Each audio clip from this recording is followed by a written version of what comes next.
good to see each and every one of you. I'm with the Wolf. Talk to him, Wolfie. Yo, what up, guys? Welcome to the stream, the Wolfie and Tarrerdome show. Happy you guys are here. We got a docket today, the final mock draft of the whole offseason before the whole draft thing happens on Thursday. Super excited. Can't wait. We'll let you know like where we're live at, where we're gonna do live or anything like that. We'll let you know later on and stuff. But yeah, man, I'm excited. I'm ready for this final mock draft. I'm ready to talk about some Brock Purdy. And I'm ready to talk about I may be a casual, but maybe talk about, the Warriors. Having a pretty good game. So but yeah, man. You about to say something and your mama used to hit you in the throat. Without a doubt. Yeah, Lakers had a little bit of hard time. Mary. That's how Sonya used to say on 227. Wolfie, I don't know what happened, man. On the docket today, Lakers dropped their first one. We're gonna talk about the Warriors, the NBA picture.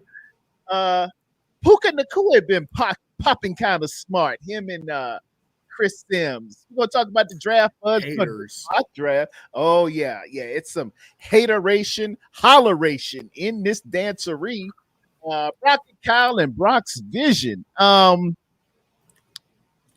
Starting off at the top, all of y'all that are casual basketball fans, such as Wolfie and myself, we pay attention if the game on and your team playing. I'm a diehard Lakers. You can see up behind me. I was there for a lot of the championships. Not all. I ain't that old, amen. But we had game one, Wolfie, against the Timberwolves. And let me tell you, it didn't go the way I thought it was going to go. Got a little embarrassing, and particularly one embarrassing move happened. And this is when I knew we was in trouble, Wolfie. Let me check this one out. I'm going to bring it up on my Twitters. Let's go to the jumbo screen here. Yeah. While you're doing that real quick, Papa J in the house, David McDonough in the house, Crazy Juice in the house, Ricardo in the house. Look at Rui Hachimura, man. When you sitting down looking at him score, oh, Wolfie, it got bad. Ant-Man went past him, man. Look at this. He's like, oh, I'm out. Somebody get him. Thank God we just fouled him. But Wolfie, we just shot tremendously bad. After you get like messed up like that, man, and they make the shot, it's the worst feeling. Oh, dude. You're praying they're missing. Like, you're just absolutely praying they miss. There's this viral video of this guy where he was, I think it was like a pickup basketball game, and he just gets absolutely just his ankles break. And he falls, and he sees the guy about to take the shot. And as he's taking the shot, the guy who got his ankles broken, he falls to his knees and goes like this. And he's like, no. And then it goes in, and he's like, no. Like, he just died inside. So I know how serious it is when your ankles get broken, the shot. It's the cherry on top. It's like, remember that guy who made the steak, and at the end, he put the salt in there? Like, yeah. He's putting the salt in there like that. It's salt in an open wound. But we just had a poor shooting display. We just couldn't get it right. LeBron ain't had but like 10 points at the first half, and we got to get it together. I got on the slate. The game is tonight. We can redeem ourselves a little bit. Let me see here. Let me see. That game? We have 10 p.m. Timberwolves and Lakers. That's 10 p.m. on the East Coast. So that's 3 hours back to the West Coast, folks. That's at 7. The great Golden State Warriors handle their business. I watched that. I was at work just peeking up and watching it. When Steph Curry get hot, it's just about over. It's nothing anybody can do. Somebody calm that on down. We got Bucks and Pacers tonight. Also the Grizzlies and the Thunder. Oklahoma City has a 1-game lead, as well as the Indiana Pacers have a 1-game lead over the Bucks. So Hey, basketball heating up. Y'all know how we get down. Uh, yeah. So the Warriors, as for the Warriors, right? Mm-hmm. Not Warriors, but sorry, the Lakers real quick before we get off that. Okay. Like I know what it takes to like I've seen what it takes to come back from a series. Like I've watched hockey, not basketball too much. I'm familiar with the Warriors being up 3-1 and they were dominating and then they suddenly lost, right, to the Cavaliers. Yeah. I'm familiar with that. So yes, when Crazy Juice says it's not over yet, it's truly not over. Like I'll give you an example through hockey. I don't know if you're familiar with this, but the LA Kings went on to win a Stanley Cup once, but in their first series, they were playing the Sharks and they were getting absolutely destroyed. I mean, like they were losing 6-1, 6-2, 7-1. Like they were getting obliterated like the first 3 games. Close. And you were like, It's over. It's over. It's a 7-game series. It's going to be a 4-game series. It's done. They're getting swept. No, they went on a 4-game winning streak right after that. Wow. And they won in game 7. And it was like it is one of the, like it's like 3 times it's ever happened in a playoff series. So I'm telling you right now, it's not just quick adjustments, realize what the other team is doing. You'll be able to figure it out. It's definitely possible. So I do agree. So a lot of people are saying it's over, it's done. I'm like, you're speaking too soon, man. It's game 1. Usually game 1 is the figure it out phase. What are they doing phase? And then you adjust and then you see how it goes. There you go. The first game is never like the product, right? The problem, Wolfie, is we were at home. Usually a season or a series doesn't start until the home team loses. Well, guess what, Muttley? You're in a reality show and you're up now. We were at home. If we would have lost in Minnesota, things happen. It's okay. It doesn't start until the home team loses.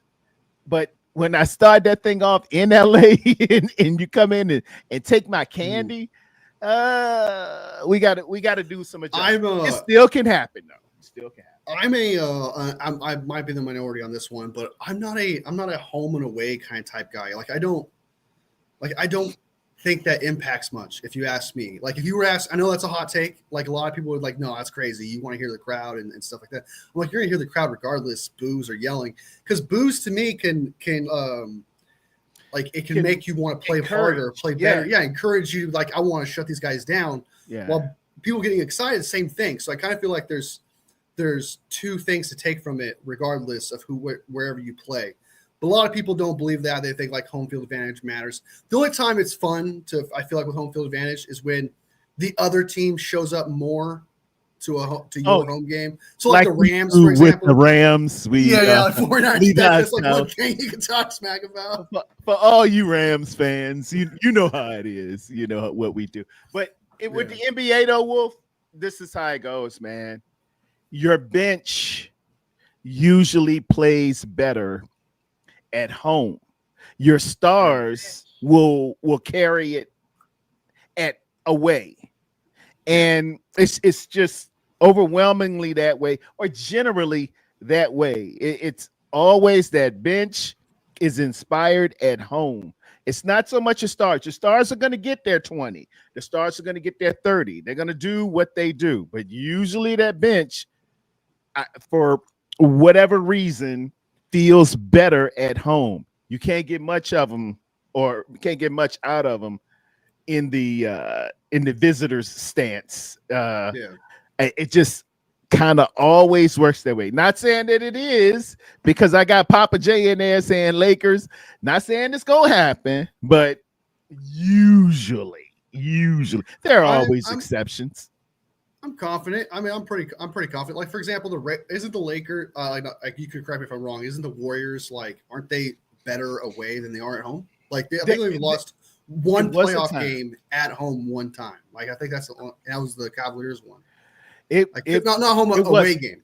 They had the advantage, the home court advantage in that series against the Cavs that they lost, but what really happened to them, Draymond Green got suspended he got thrown out of a game and then suspended for the next game, and the Cavs picked up some momentum there. If you ask me, Yeah. a lot of people will say, no, that shouldn't have nothing to do with it. If you're a good team, Next man LeBron up just kind of type got it. thing. Yeah. Yeah, it just LeBron. LeBron is good. He's the best that ever did it. And you can say what you want. When you're missing Draymond Green, which a lot of people don't like, but that dude is necessary, man. Draymond, I've just seen it over the years. There's always a guy on the team who is a quote unquote, he's not the aesthetic scorer.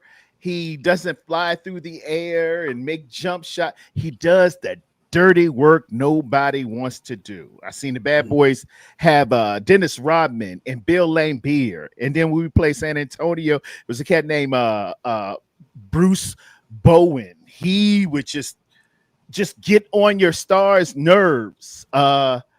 It's just Andre Iguodala, a 6-man. It's just always that guy who can, not blessed athletically, not blessed aesthetically, but just necessary enough to carry on through. And when the Warriors lost that in that series, because he stepped over LeBron or LeBron stepped over him and he hit LeBron in the family jewels, or tried to. They went on to suspended him a game and they lost. And then, LeBron comes away. Avalanche, just the momentum carried and stuff like momentum is everything. Momentum has no father. No momentum has no mother. Momentum is not loyal to anything. What the song said, these hoes ain't loyal. Momentum is not loyal. Momentum shifts and goes and will park and eat a hot dog and pause and just be on your side.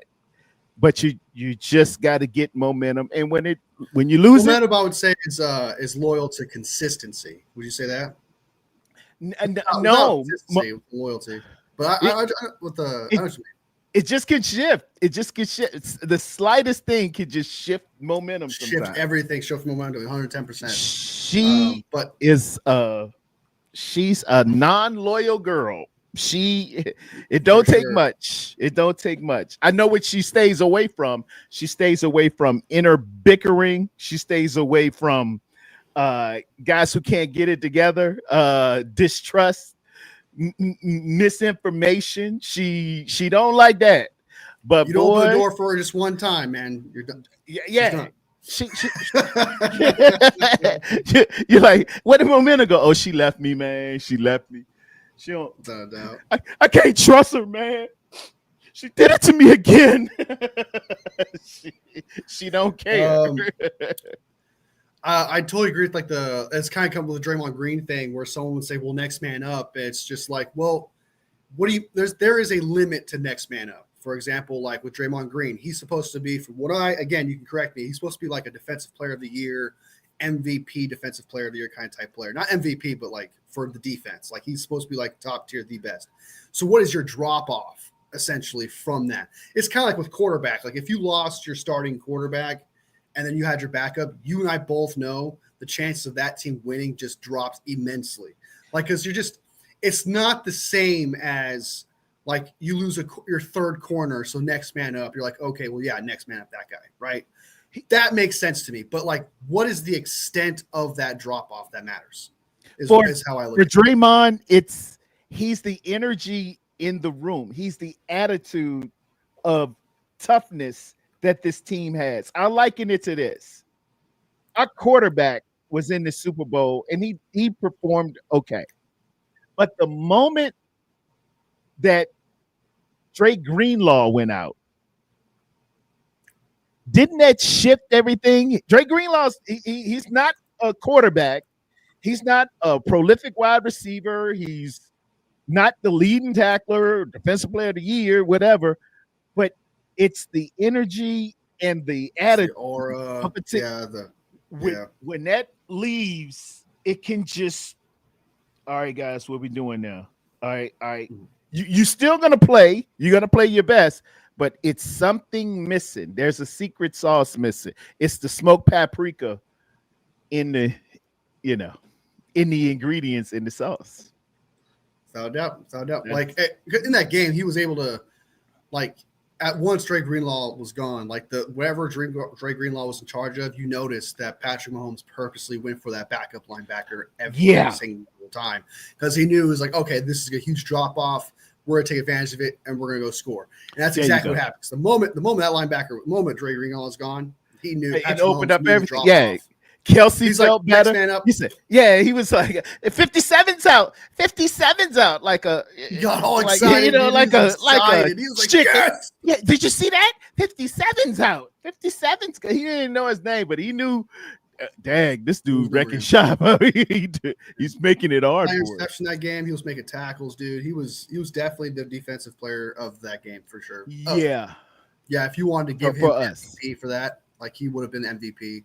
Well, I guess Juwan Jenks probably would have won MVP of that game. I think so too. Juwan he scored every way you can score. I know he had he threw passing one touchdown. He had a rushing touchdown. And I think he had did he catch one too? Juwan Jenks caught one too. He was just on fire.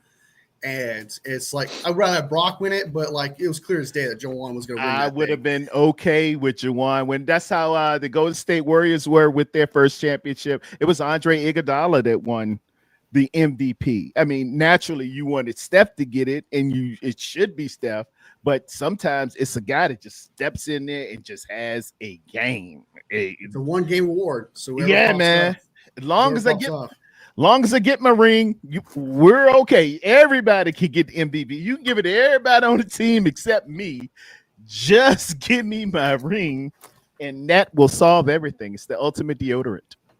But the Warriors thing, just real quick, so we can move on to the next subject. But yeah, man, when I watched that game, dude, I was like, man, I'm actually invested. I actually care. I think it's maybe because of you that I actually care now. Cool. Or it's because people are talking about it like they weren't supposed to go. I don't know what it is, but I don't usually care about I don't care until like NBA finals. If the Warriors go, then I'll care. I'll watch it. But I was watching it there. It was coming down to like the last minute. We were up by we're going back and forth, like 4 points, 9 points. I was like, oh my God, dude, nick the ball, like score already and stuff like that. Get the ball. And I'm like, the rebound, there's nobody there. And I'm like, I caught myself like absolutely caring about basketball. I was like, what the hell?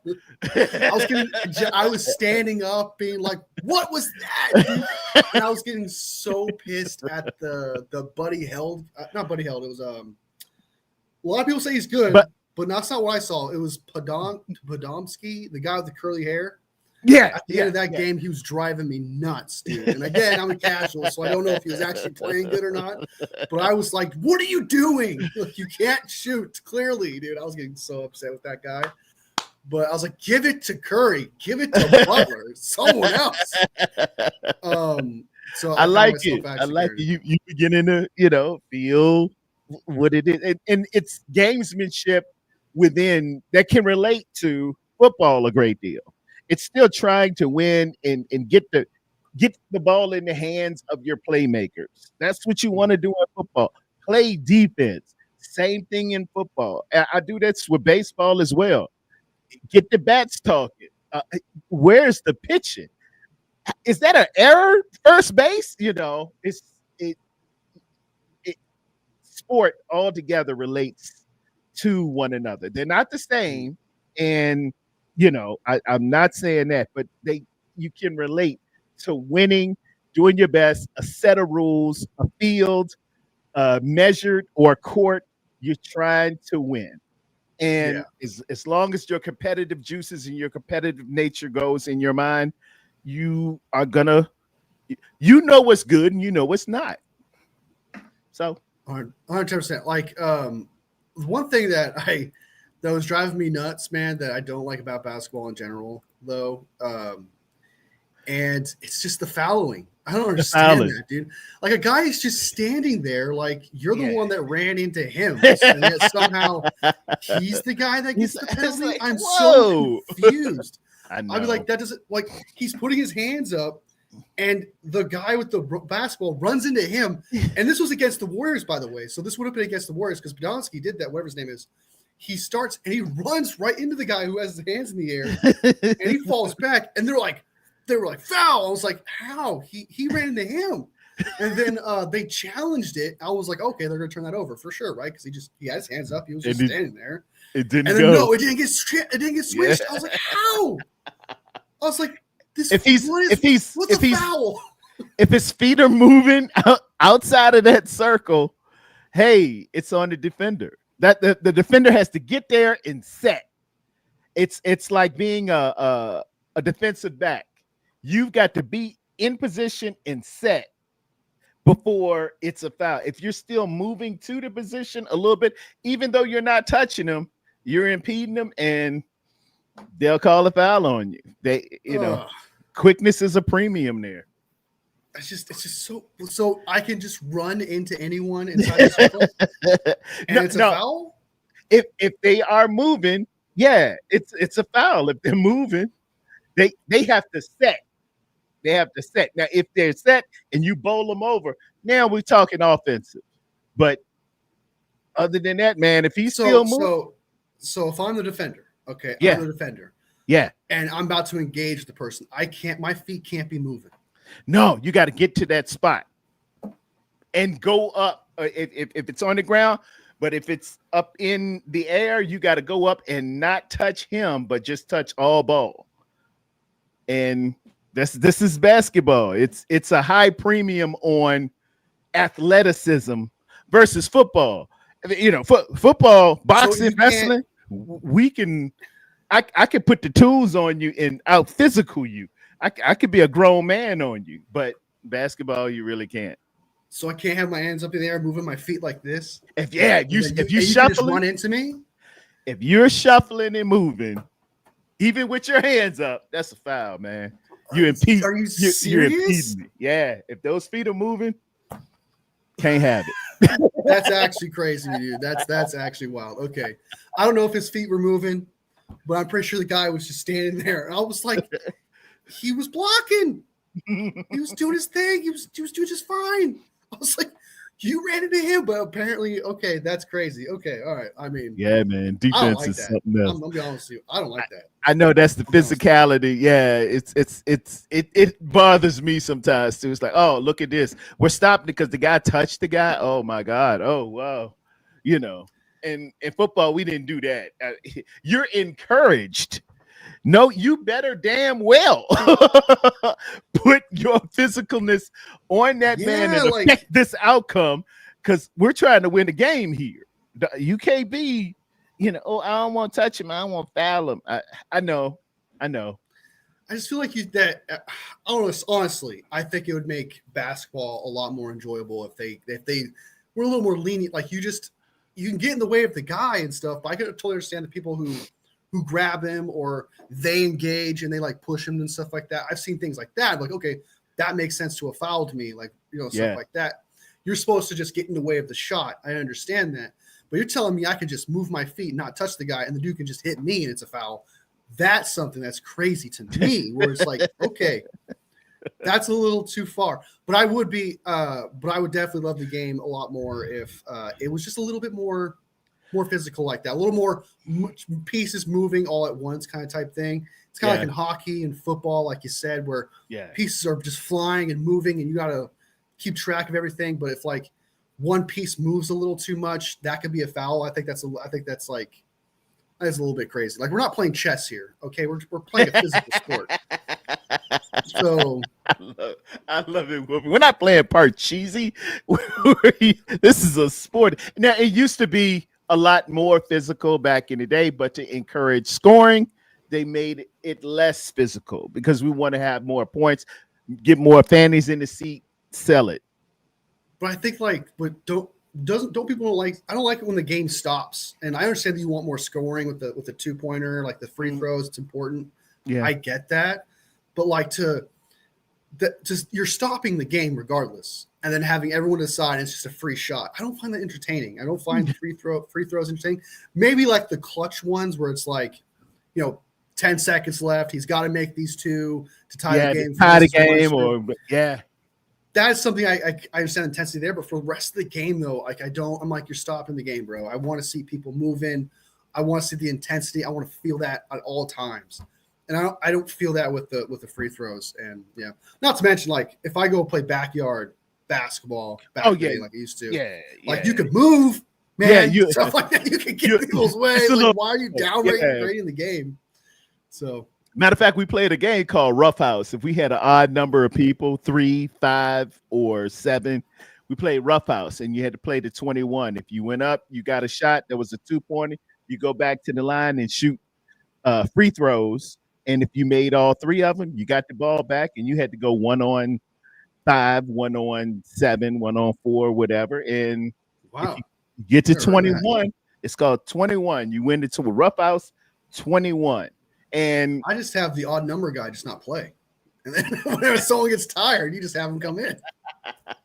They do that too. But we played Rough House. Anybody in the chat remember Rough House? We called it Rough House. It's some people call it 21. It was like it's basically the throw up and run of basketball.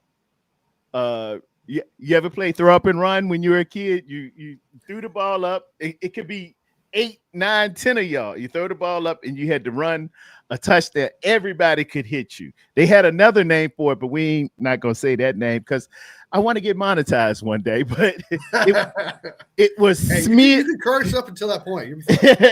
Somebody's called it smear the something that rhymes with smear, and you would just throw the ball up, gotcha. And get it and run back and forth. Yeah. The game that the one I remember is just a free for all 21. So like if there's 4 people in the court, each person was their own guy, and then they had to try to score. That's something I remember. Yeah, that's it. I remember it. Yeah, so it was a free for all, just 20. First one 21 kind 21. Yeah, that's it. 21. Yeah. But, all right. So moving on, we talked that the playoff picture. We talked tonight. Puka Nacua, which runs us into Chris Sims as well. Let's bring that up on my Twitters. I'm going to the Twitters, ladies and gentlemen. This dude had a little something to say. And you know, where's the respect? Where's the love that you don't comment on somebody else's stuff? But particularly on somebody else's money, man. You never did that. But nowadays, different folks, different strokes. To be honest, I do it all the time right now because as a content creator, I'm talking about much, so I can't say much.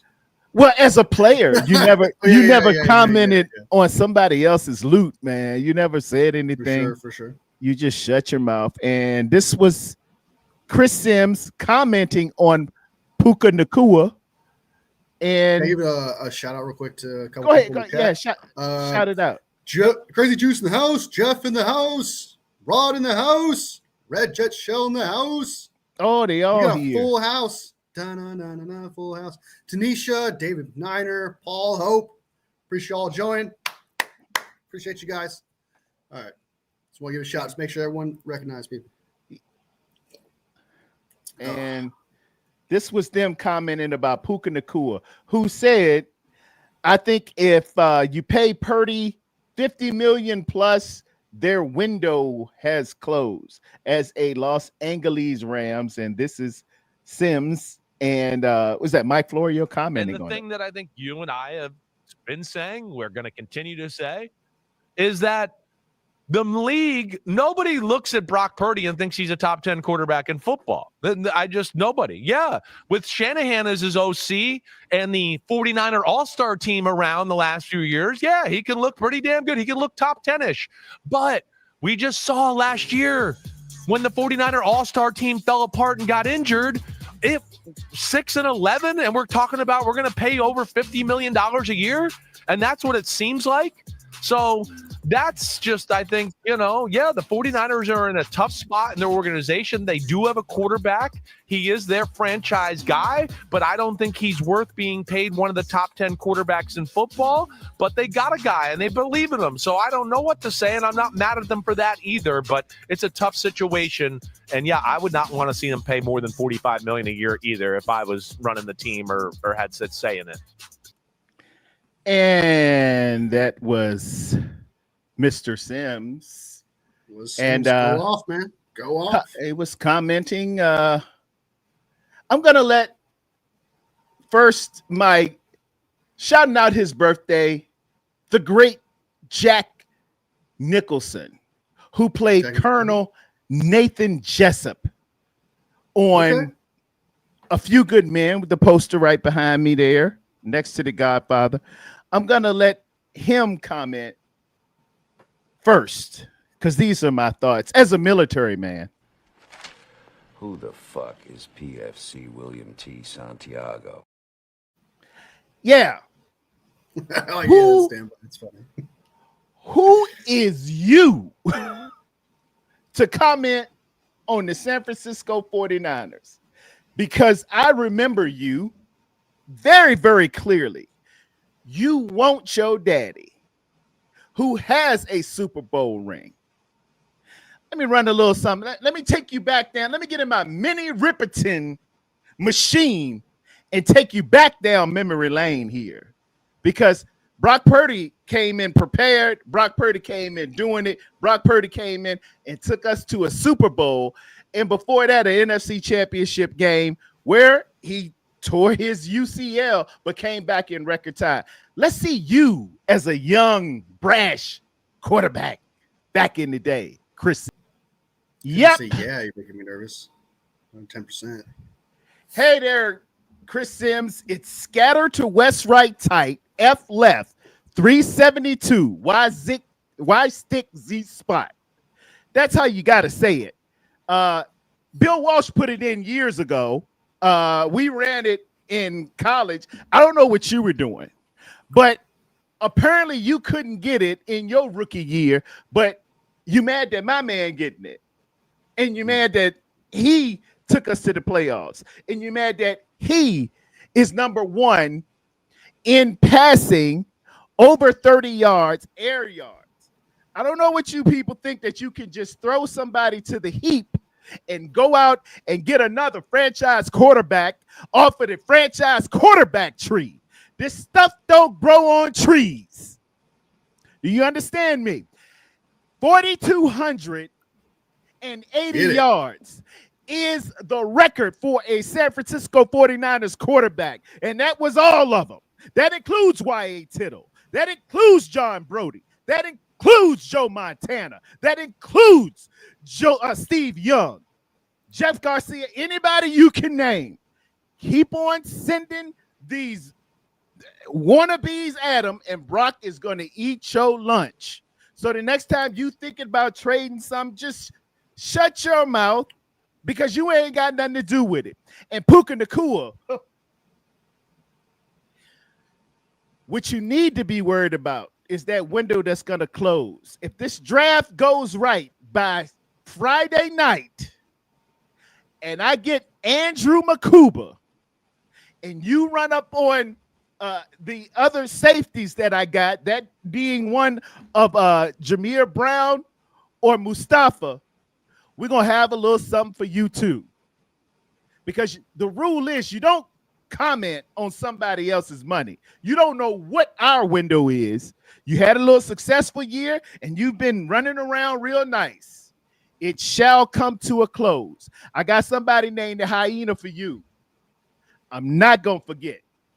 Trust and believe. You're feeling it, man. You were absolutely feeling it. Okay. All right. Now, get the fire extinguisher. Now I'm going to go ahead and shout my chat out, because they are the ones that make it happen. And thank you, everyone. Thank you for coming out so much. The first one up for bids. 49ers Throwback is here. Good afternoon, folks. Please make sure you smash that like and subscribe button on both channels, myself and the great Wolfie. Tanisha's in the building. Good morning, Tarrerdome and Golden Domus. Thank you so much for being down here, Tanisha. Love you, sis. My main man, CFO, Rockefeller Records, Holly Young. Breaking news. Let's that quarterback go, they baby. was talking about is at attendance today for the start of the all-season program. That's without a deal. The deal ain't closed, but somebody's still doing showing the the right volunteer. thing, and I'm sure he's going to know his plays, unlike Chris Sims. Let me see. JD Durham. JD Durham was in the building. Hey, JD, good. I know he wanted to talk a little bit about that. Ricardo, Niners, faithful, bang, bang, Niner gang. Good to see you this morning, Ricardo. Papa J in the building. What's up, Wolfie? The Wolf Pack, Tarrerdome, and the Golden Domers. That's Bang, love bang, to see baby. you guys. DMC is out here. Good morning, Tarrerdome and Wolf. DMC in the building. He had his shows. He's doing his mock draft. Wolfie was on his channel. Y'all subscribe to David McNiner. That's our dude. And I read DJ Malone. Are we gonna talk hockey? We touch on a little bit, man. We all about sports here. My main man, 50 grand in the whole nine. Rod Kelly's in the building. Good afternoon, OG and Wolfie. What up, everyone in the chat? He says 49ers throwback, what it is, Papa. Hey, man, we got some all-time Golden Domers and Wolf Pack up in here, man. God bless every one of you. Joseph Umberg. I was terrible at basketball. That's why I always gravitated towards football. Hey, I feel you, man. My shot just would not go in. I don't know what. I refined it. I kept shooting it, man. And I would throw up a brick every now and again. Football is a lot better to me. Hey, I am there with you. Red Jet Shell in the building, everyone. Hello, everyone. Like and subscribe. From across the pond, Paul Hope is in the building. What's going on, faithful? Hey, cheerio, chop. We getting them from England. We doing it all. Jeff is in the building. Kenneth Grant is just not disruptive, guy, like Derek Harmon. We can chop that up a little bit, man, because we're gonna do a mock draft. Hey, I like it. Give me all the data, and I'm scrolling. My beautiful wife, Hi Tara, supposed to be at work, amen. But hey, hollering at her man, amen. Thank you for your support, baby. Cindy Sin. Hey, Cynthia, good to see you this morning. Thank you. Or this afternoon. I guess it is afternoon. We into it a little bit here. And just the chat is just flowing up, man. Hollering back at Jeff. I'm just trying to scream, catch up with all y'all, man. Thank you so much. Bob Jones. It's Bebop Jones' birthday. Ladies and gentlemen, Bebop Jones' birthday. Happy birthday to you and many more. We got Spongy in the building. Philly Special Card Spongy. Good to see you. Spongy, you supposed to be in school. I'm gonna let it go, Spongy. And I'm gonna fade the music on out. Thank you, Spongy, for coming in there, Spongy. Don't get suspended. Without doubt, don't suspend. I appreciate the commitment. You're right. It's my break time. It's 9:50. We're about to get out of class. Check it out. Hey, dude, I hate Spongy. Spongy's supposed to be at school. Happy birthday, my fellow Philly fan, Bebop Jones. Now, Bebop with us, ain't it? I ain't know he was Philly. If Bebop, it's either way. I welcome all. I think Spongy's having a little fun with it. But yeah, man, the boys in the town. Without doubt. We got a whole Wolf Pack. We got all the Golden Domers, man. Good vibes, good feelings, man. That's all about. But to talk about the Brock Purdy thing real quick, to give mine a little go ahead, add on to what you were on fire, man. You were just going, dude. You that man. If you want to criticize how he played or whatever last year, yeah, he had some moments. I'm not gonna lie about that, but like considering what he worked with and stuff like that, people are talking about he didn't have his superstars. He didn't even have a star, right? He didn't really have too much to work with. I understand he had Juwan Jennings, Kittle was out there, Debo's washed, CMC wasn't out there. He had a terrible offensive line. He was working with third string, fourth stringers, and you're not expecting quarterbacks to go out there and perform when your offensive line is that bad. You're constantly playing on red alert all the time, and you're constantly scrambling, and you're pressured every single play. Exactly. He still managed to be 7th in QBR when he was working with practice squad guys for wide receivers. He's working with rookies for wide receivers, rookies that didn't start practicing until week 7 because he got shot. You're working with an offensive line that was considerably terrible, like one of the worst offensive line in the entire league. Yes, sir. Still was top 10 in yards, even though he missed 2 games. This man had 13 in passer rating.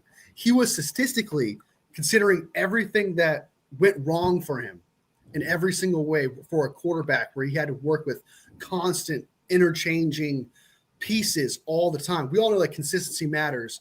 And we all know that the players that you practice with in the offseason, training camp, and preseason, all that it really does matter.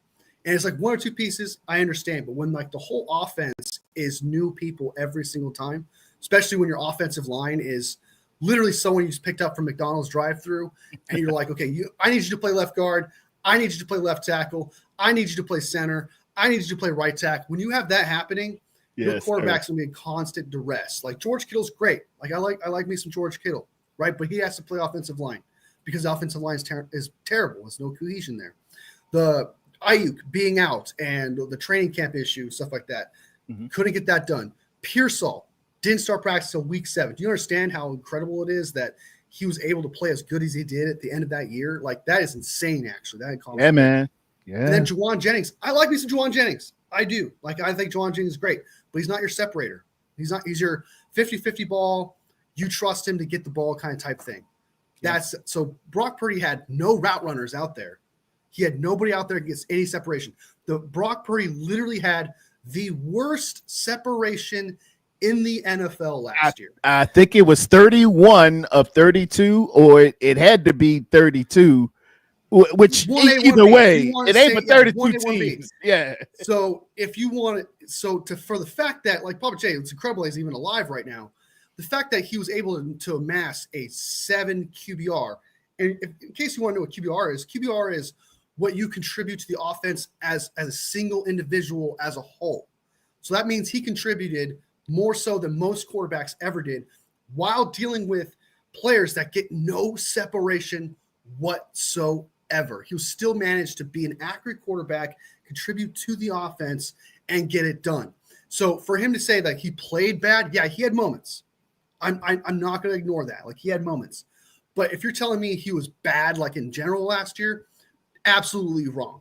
He played literally like a top 10 quarterback, despite what he was working with when it came to separation. He literally had to be accurate while under duress more than most quarterbacks out there. He literally had a bottom 10 offensive line most of the time. And then towards the end of the year, he had a bottom 5 offensive line with Trent out, the guard, the right tackle was out too. The only healthy guy was Brendel and Pooney. That was it. Outside of that, Brock Purdy was working with cones as defense.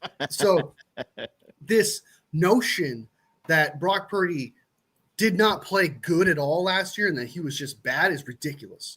He played phenomenal. If you put Jalen Hurts out there with that line and what he had to work with, would not have succeeded and done as much as Brock Purdy did. If you put Justin Herbert, the Jordan Loves out there, they would not have succeeded as much as Brock Purdy would have done. Like, it's absolutely ridiculous to think that. It's absolutely ridiculous to think that he played bad last year. He had bad moments, but he played good. He played good with what he was given. He had a terrible team on offense, and he worked really well with that.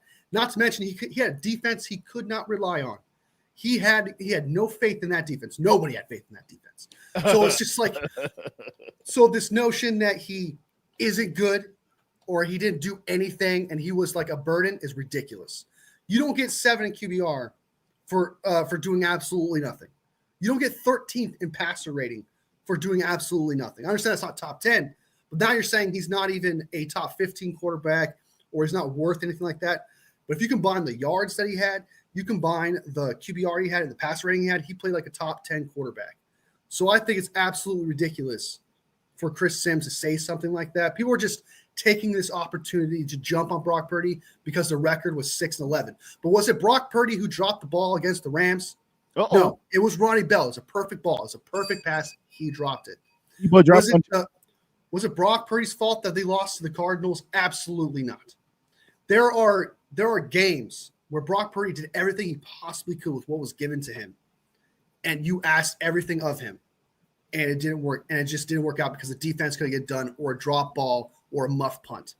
So it's just crazy that everyone's looking at the 6-11 record and being like, okay, well, he's just bad. And it's like, no, it's a team sport. These records are regular season are definitely a team record type thing, and you take away the context when you just look at the record. If you want to, like, there's a difference between a quarterback saying, there's a difference between a quarterback like winning a game or whatever, and you want to say, okay, he was the reason they won. That's different. Was he the reason? Did he contribute to the W? How much did he contribute to the W? What you need to look at the context. Some people get carried by their team and still get the W, but somehow the quarterback gets the credit. So it's just weird to me that people, W's like aren't quarterback stats. That's true. But the context of that W is a quarterback stat. So it's like, what did he contribute to that win, to that W? And Brock Purdy consistently contributed to wins, especially in the playoffs. And against the Packers, the Detroit Lions against the playoffs. Yeah. In the Super Bowl, no one looks at Brock Purdy in the Super Bowl and saying it was his fault. No one blames him for it, but they blame the stars. Ayuk didn't get the ball. Debo couldn't get separation. The offensive line was absolutely atrocious. The fumble by CMC, George Kittle deciding to mock a player instead of looking for the fumble. Like the muff punts, all those things were not Brock Purdy. So to say that Brock Purdy needs these stars, those stars let him down. And yet you still don't blame him for the Super Bowl loss. So to say that he played bad last year, I say he played great despite what was given to him. It wasn't just I'm going to slow down the rant here because I know I'm going a little too long here. No, you ain't going long enough. Go ahead, run it. Look, if he lost just Ayuk and he had CMC out there, I'd be like, okay, it's a little bit of a downgrade. Let's see if he can work with that. If he just lost CMC and he had Ayuk out there, I'd be like, okay, that's fine. But or if he had his entire offensive line, even now as bad as it was, if he had it in the entire year, right, I'd be like, okay, that's just one little piece of the puzzle. No, he lost everything consistently all the time. He had to work with new pieces every single week.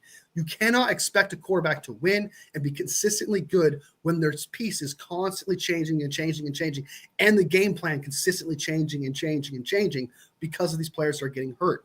So to say that Brock Purdy just didn't have a star, it's like, no, he was constantly dealing with interchanging pieces that were practice squad people they just picked up last week. They have to be familiar with the offensive line.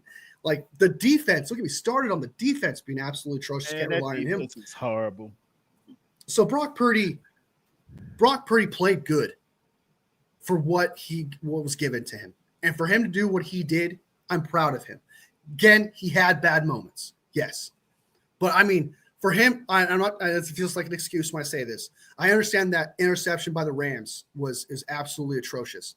But at what point does a quarterback, even a great one, start to be like, well, none of my players can catch? Because in that Rams game, Kittle wasn't catching, Juwan Jennings wasn't catching the ball, Debo wasn't catching the ball, running backs were catching. Nobody was catching anything. They were dropping things left and right.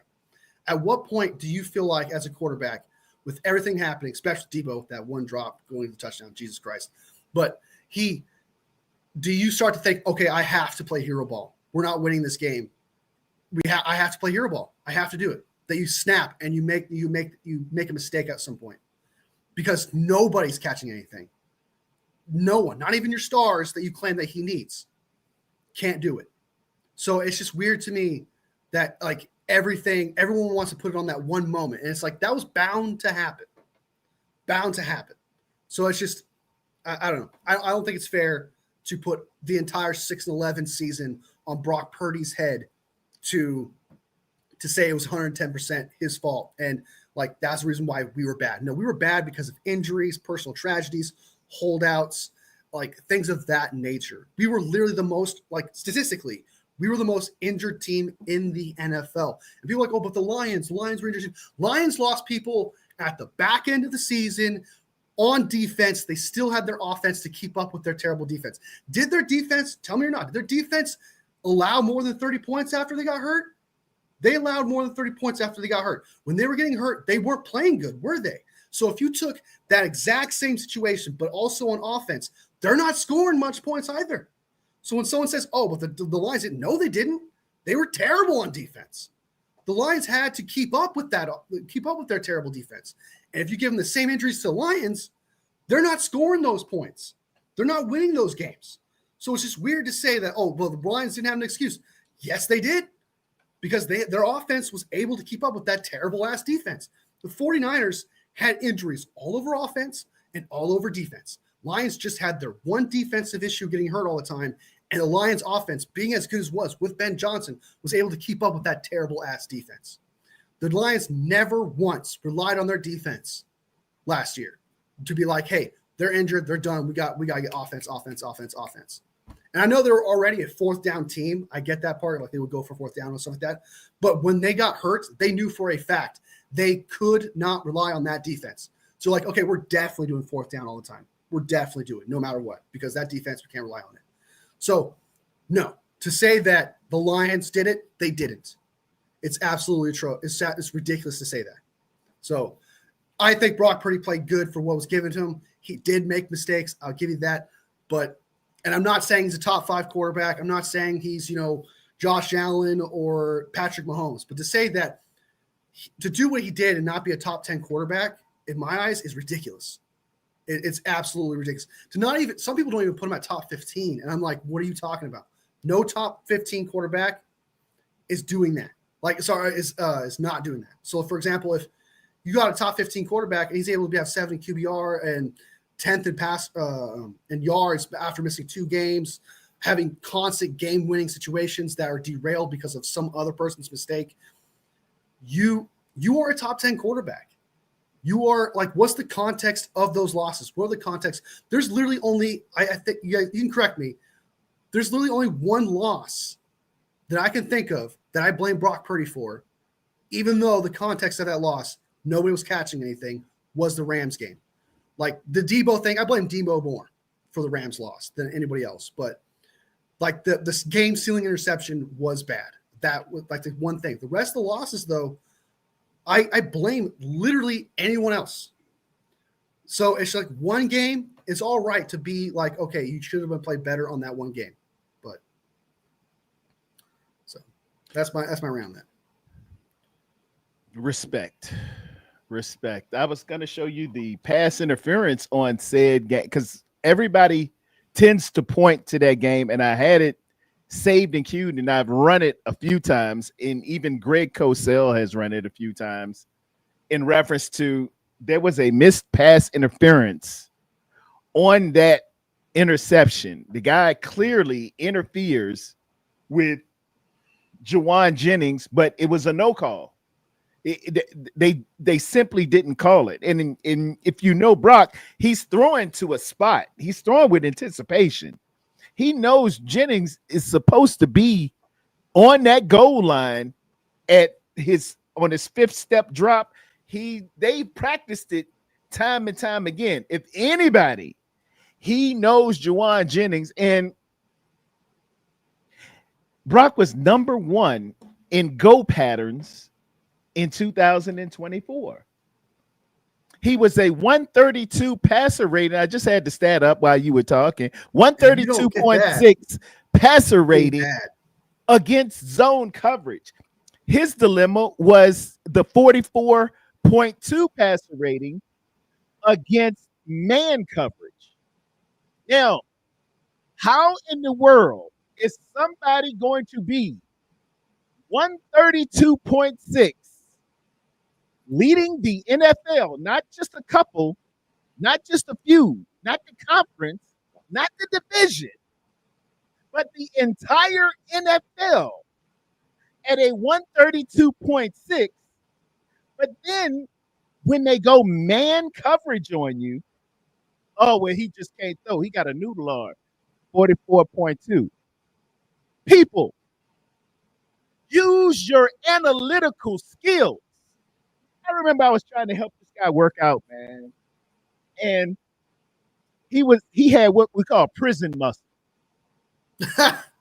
And prison muscles is these guys who are cut and got, got the huge arms up top and their chest all defined and their back is swole, but go down to their down to their legs and calves. Chicken legs. It looked like a yield sign. And he said to me, he said, well, I can't get, leg muscles, man. I don't have the leg definition. I don't have the lower body leg stuff. I said, do you think God would have made your muscle fibers and your makeup, your DNA, and all the compository of your body one way up top, but not in your quadriceps, gluteus maximus, and your calves? It's a matter of what you work. It can't be that you just are not blessed down below the waist. Pause. And it hit him. He doesn't work down bottom as much as he does up top. Up top is he's scrappy, but down bottom he's twiggy. If a man throws for 132.6 against the zone, but as a 44.2 against the man coverage, that doesn't mean that God just messes him up. Oh, zone coverage, my arm hurt. I can't do nothing. No, I'm in the splint. No, something is wrong with your scheme, or something is wrong with the separation of your receivers. We look at the stat, we rank 32nd or 31st, one of the two. 1A, 1B. Separation when it comes to man coverage. Why? We had one of our star receiver, the ex receiver, gets his Achilles torn, or not his Achilles. I'm sorry, his ACL, MCL, and meniscus torn. Week, what's that? 5, 6, 7, and wasn't playing all that great from a holdout. He was getting there a little bit towards the end there, like he's starting anything. But he started, like. Oh no! Should we have given him the $30 million? Had another receiver who rounds all of his routes and just simply can't get separation, and we're missing the offensive player of the year. And I hear people say, "Well, obviously, Jalen Hurts is a greater quarterback than Brock because he got the Super Bowl." He also had a running back who was offensive player of the year and 2 very good wide receivers. How come he don't face that the way Brock do? How come they say, oh, well, the Super Bowl window closed. If you get a good if you pay your quarterback $50 million, the window's closed. They pay Jalen Hurts 45, 50 million. They got similar to the same stats. I'm glad Spongy is in the building. I was in those Philadelphia fans podcasts. I saw what y'all was saying about Jalen Hurts last year. Not this year. No, you good this year. But after the 49ers came to town the season before this past one, and y'all went on that skid, each and every one of you, I saw what you were saying, and they were doing the same thing with Brock. Hey, maybe, oh, Lord, I don't know, man. Maybe we need to get somebody else. I mean, maybe he just can't win it. Maybe he just ain't got it. Maybe he just ain't. Attrition happens to everyone. And a great man who I really like. I am crazy about Cameron on it is what it is. He heard Brock say the team just got tired. And he said that's the worst thing you could ever say. Never say you're getting tired. Never say you're getting tired. But when you go consistently from NFC Championship to Super Bowl, it puts miles on your body and injuries into play that you can't even possibly fathom. Every iron breakdown, man. Iron breakdown. A postseason game is twice as hard on the body as one regular season game, just from the speed and intensity and physicalness on a postseason game. That's wild card weekend. That's division weekend. That is NFC Championship weekend. That's a Super Bowl, and it puts miles on the body. It does. It takes it out of you. Not to mention you're playing an extra season, while teams who don't go to the playoffs, they just play that regular season and hey, it's over with. Hey, time to go to Cancun. Attrition happens to everyone. You got to rejuvenate the batteries. Philadelphia had they hit the wall in 2023. What was that year that we played them up in Philly and we smashed them? They hit the wall, man. You hit the wall. You've been going and going and going and coming up short, but you hit the wall, and then they lost about 5 straight. It happens. It does. But we're going to dismiss the kid who's done nothing but execute the offense to the exact imp of what Kyle Shanahan wants. We're going to dismiss this kid and say, oh, I wouldn't pay him. I if it was my money, it ain't your money. You ain't got no team. And if you had any resolve about yourself, you would have been in one of those front offices. You wouldn't sit on TV and talk about somebody. You wouldn't be where you are. You sucked as a quarterback, and you were a draft choice. You were higher than Brock Purdy, but Daddy got you in, right? Your daddy got the Super Bowl, and you'll never be the man your daddy was. So shut up. You good? And now we're moving on.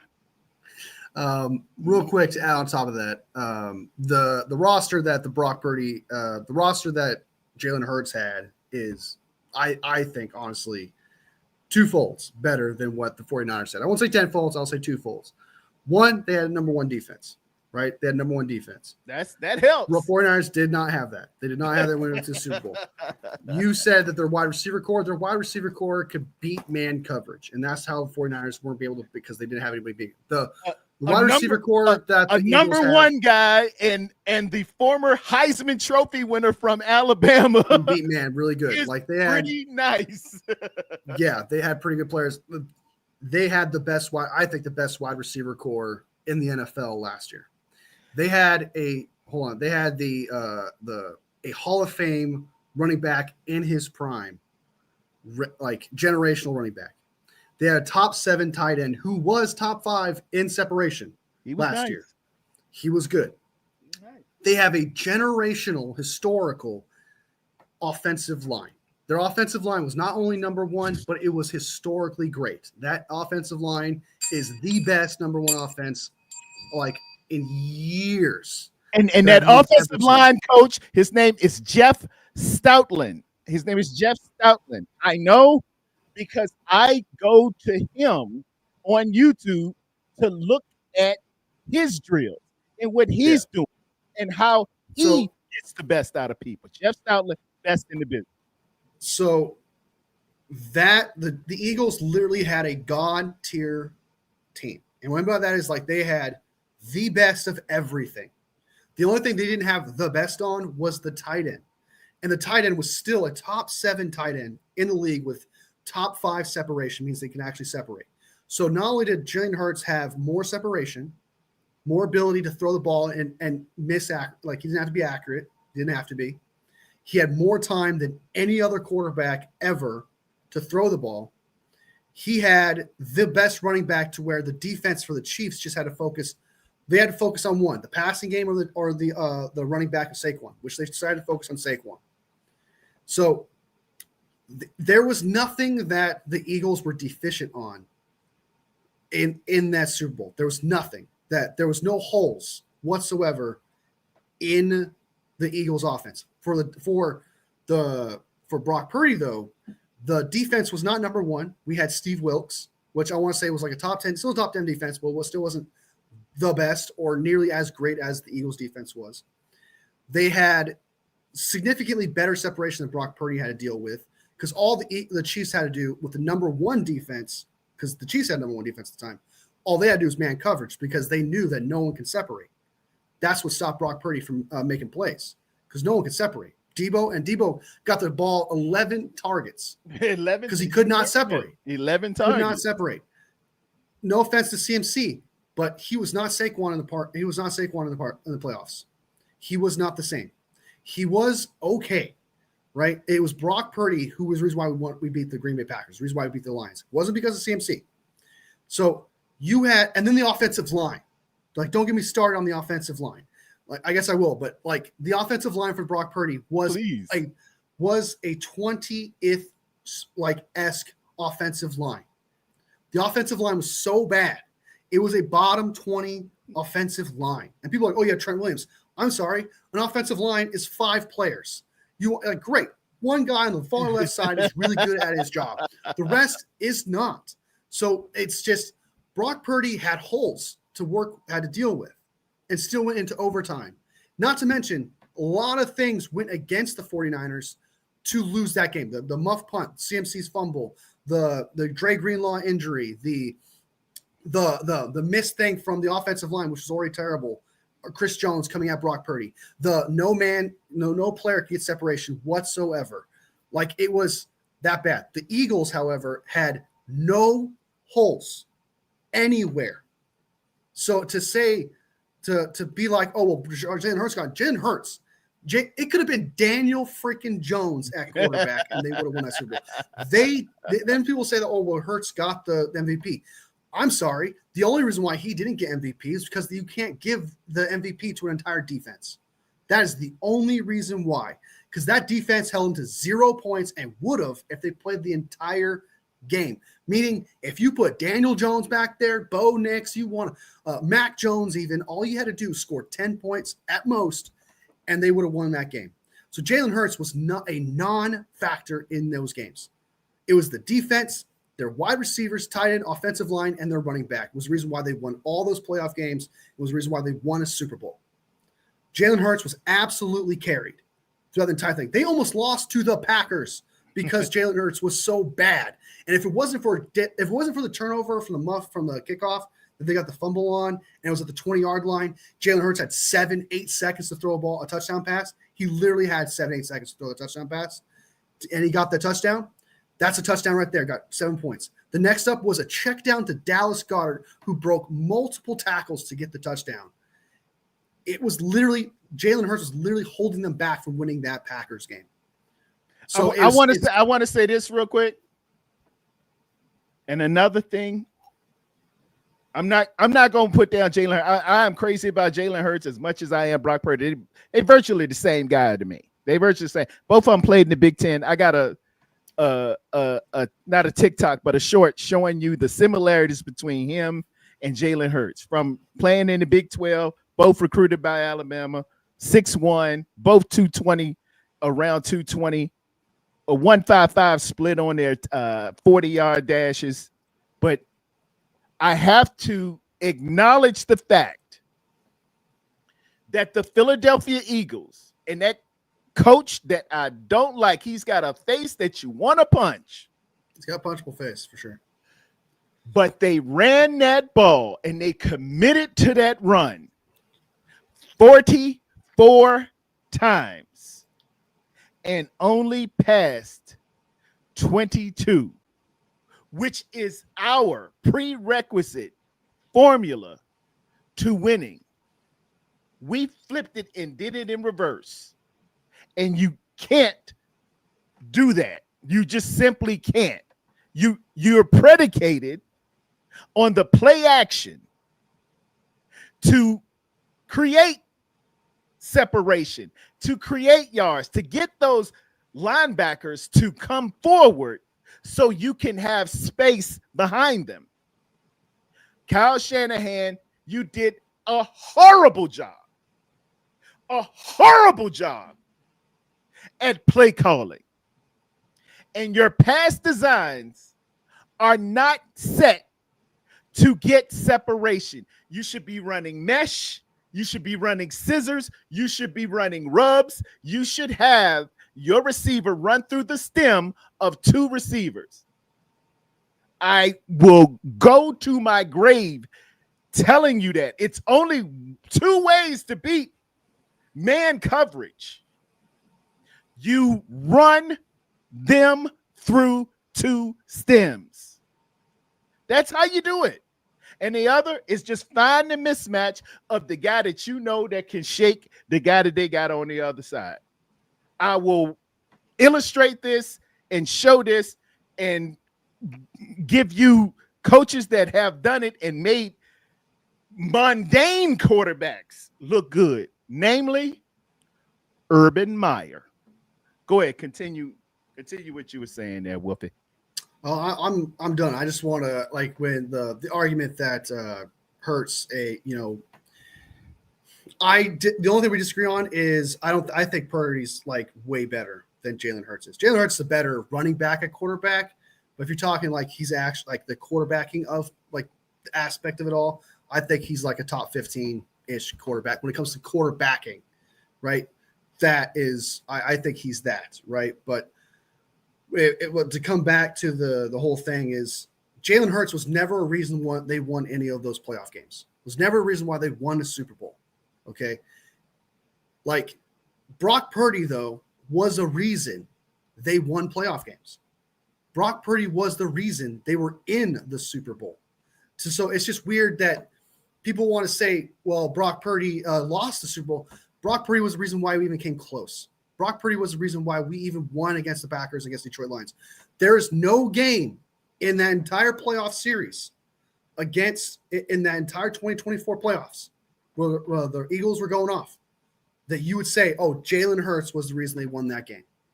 At no point will you tell me any game. Doesn't matter what. The Rams won? Definitely not. Almost cost them the game, actually. Against the Packers? Definitely not. Against the Commanders? That was all Saquon Barkley. In the Super Bowl, that was all the defense. So in context to the W, Jalen Hurts was never a main reason they won a Super Bowl. It was never a significant chunk of it.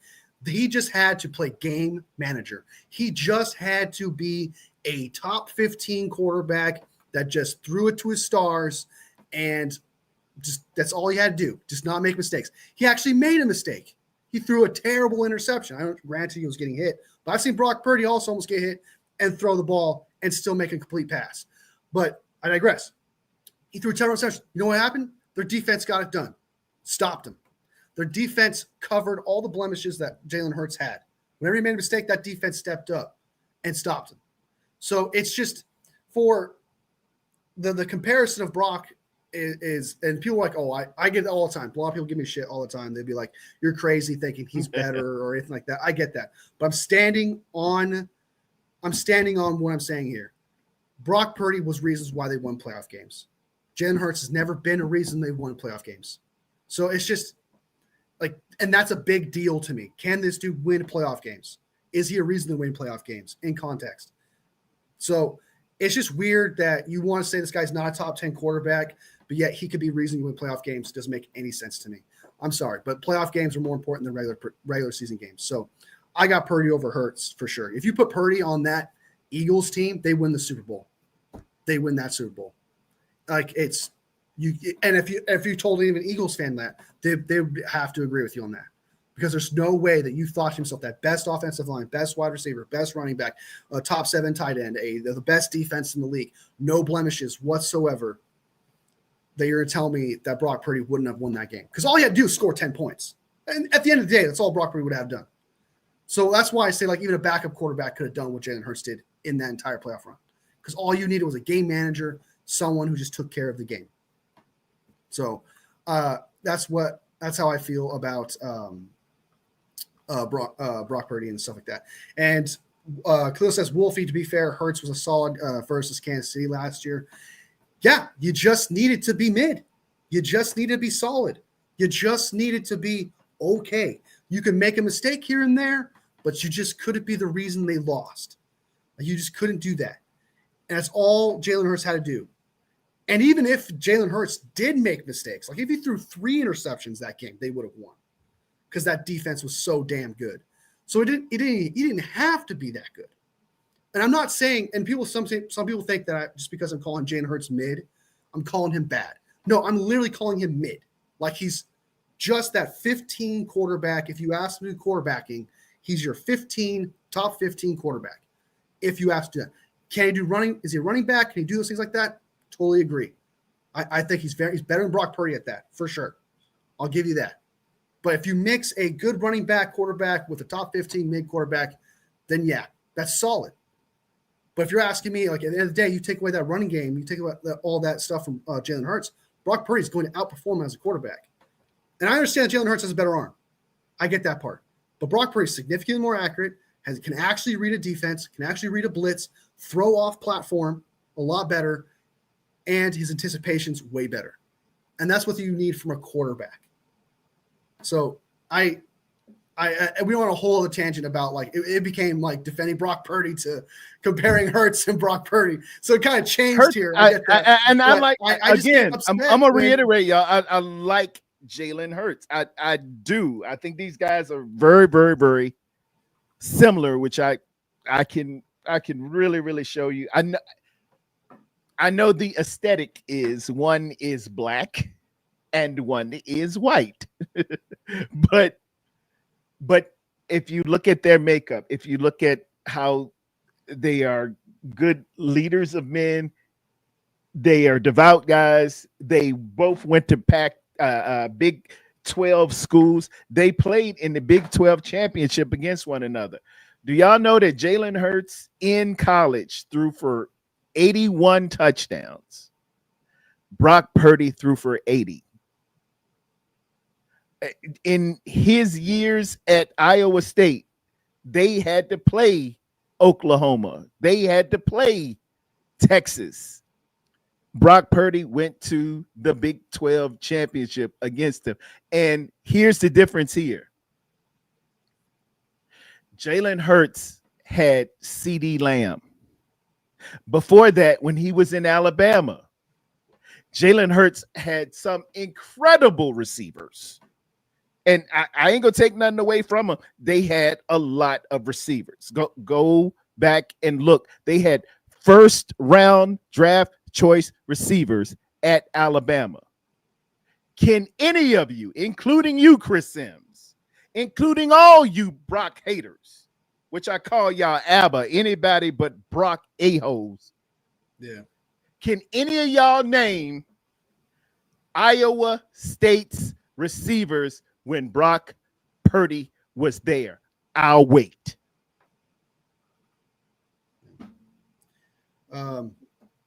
So Khalil here is saying, oh, who won Super Bowl MVP? And Hurts was the Super Bowl MVP. Wolfie just said he was mid. So is Nick Foles not mid? Is Nick Foles a top 5 quarterback? Is Nick Foles a top 10 quarterback? Because he won Super Bowl MVP. So are you saying that he's not mid? So are you saying he's actually great and the Eagles just let him walk?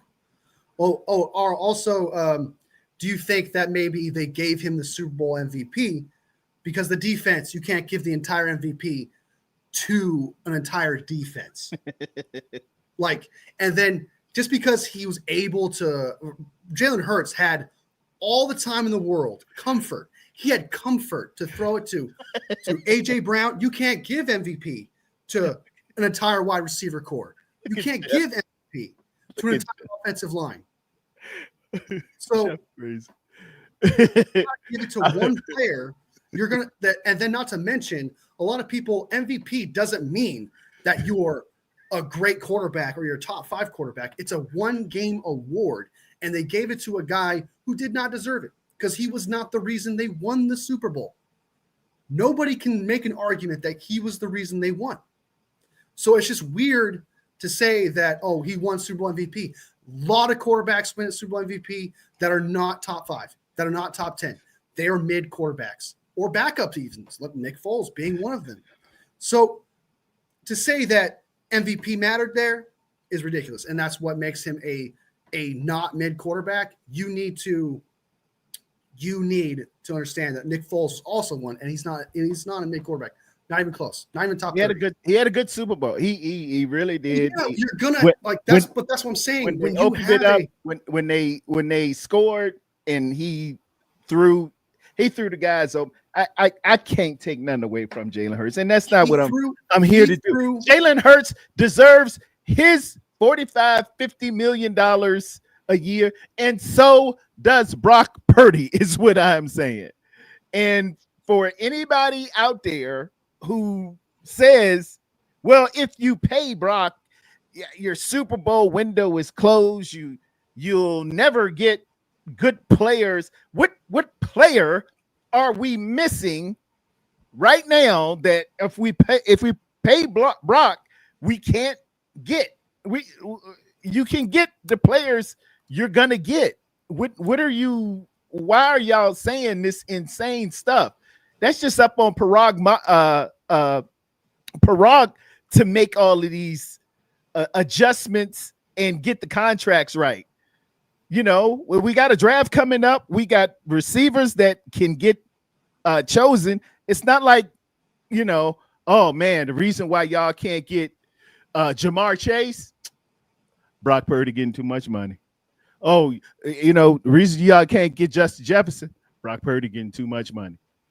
Are you kidding? You don't say that about the other people. Joe Burrow got Jamar Chase and Higgins. I don't hear the Cincinnati fans saying that. Just this past year, Sam Darnold had Justin Jefferson to throw the ball to. And who was the other receiver on there? The one that burned us? Addison. And those guys. But it's like, oh, you see, he's a good quarterback. he if you got the weapons, you're gonna get good results. That's just me. I mean, it's I want to point this out. I do have more to say about the Jalen Hurts performance thing with Khalil. I'm totally fine with having that debate, but for the sake of moving on to the next one, but I do have more to say, like ready to go. But I would much rather be like, man. Okay. Wolfie, this is like 50% you. You go for yours. I just had my little soliloquy. You go ahead and talk it up. To say that he threw for 221 yards, that's mid for 2 touchdowns when you have A.J. Brown and Devontae Smith. That is mid. Some nice. So receivers. To say that's okay. You got nice receivers. You got all the time in the world. You know your defense is doing his job. You have the comfort. A mid quarterback would be capable of doing that. With A.J. Brown, when you have A.J. Brown and you have Devontae Smith, you have Dallas Goedert, you have a generational offensive line, and then you have a defense that's number one. Their main focus, I'm guarantee you, was to stop Saquon Barkley. So you become a side problem. You're going to be able to throw for 221 yards in a Super Bowl and throw only 2 touchdowns to your best players that are considered your best wide receiver core in the league. You're going to do that.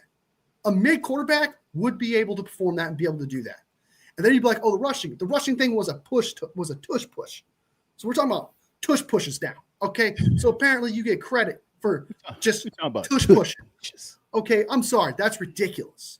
So to say that he was a mid, yeah, he's a great running quarterback. Great. Like I never argued that. I said multiple times, he's a great running back. He's going to run. But if you're talking about him as a mid quarterback, he's going to throw for 221 yards, 2 touchdowns. That's what he's going to do as a mid quarterback, especially with what was given to him. He had, again, number one in everything, in every position except tight end. You're going to throw for 221 yards, and especially when you're the side piece, when everyone worried more about the running back, Saquon Barkley, than you. When you have that comfort, When you have that defense, when you have that support, you're going to throw for 221 yards and 2 touchdowns. So yes, that was a mid performance. He was not, you cannot tell me that he was the reason they won the Super Bowl. You cannot tell me that. There is no way in any world. Cooper DeJean in that pick 6 would have done it. They would have won the Super Bowl with that play alone. So, and there was Eagles fans galore going, hey, guess what? Give it to Cooper DeJean. He deserves it. That pick 6 was elite. Give it to Cooper DeJean. You know how many people said that? Jalen Hurts did not deserve that Super Bowl MVP. He played like a mid quarterback, and he just needed to do mid things. So it's just weird to me that people want to defend Jalen Hurts like he had this elite performance. And it's like, you can do, if you have a mid quarterback behind all that in the Super Bowl with all that comfort and all that support, you're going to do things like that. If you told me he threw 4 touchdowns, he was in a back and forth with Patrick Mahomes back and forth, and he threw no interceptions and stuff like that, that's a great performance. That's an elite performance, right? What Nick Foles did was an elite thing that he did. And he's not even a top 30 quarterback. So it's just weird to say that, like, he won Super Bowl MVP. He didn't deserve it. Like, you cannot say he was the reason why he won that game. So, and that's what Super Bowl MVP should go to. Who's the biggest chunk? Who is the biggest chunk for doing that? Same way. And guess what?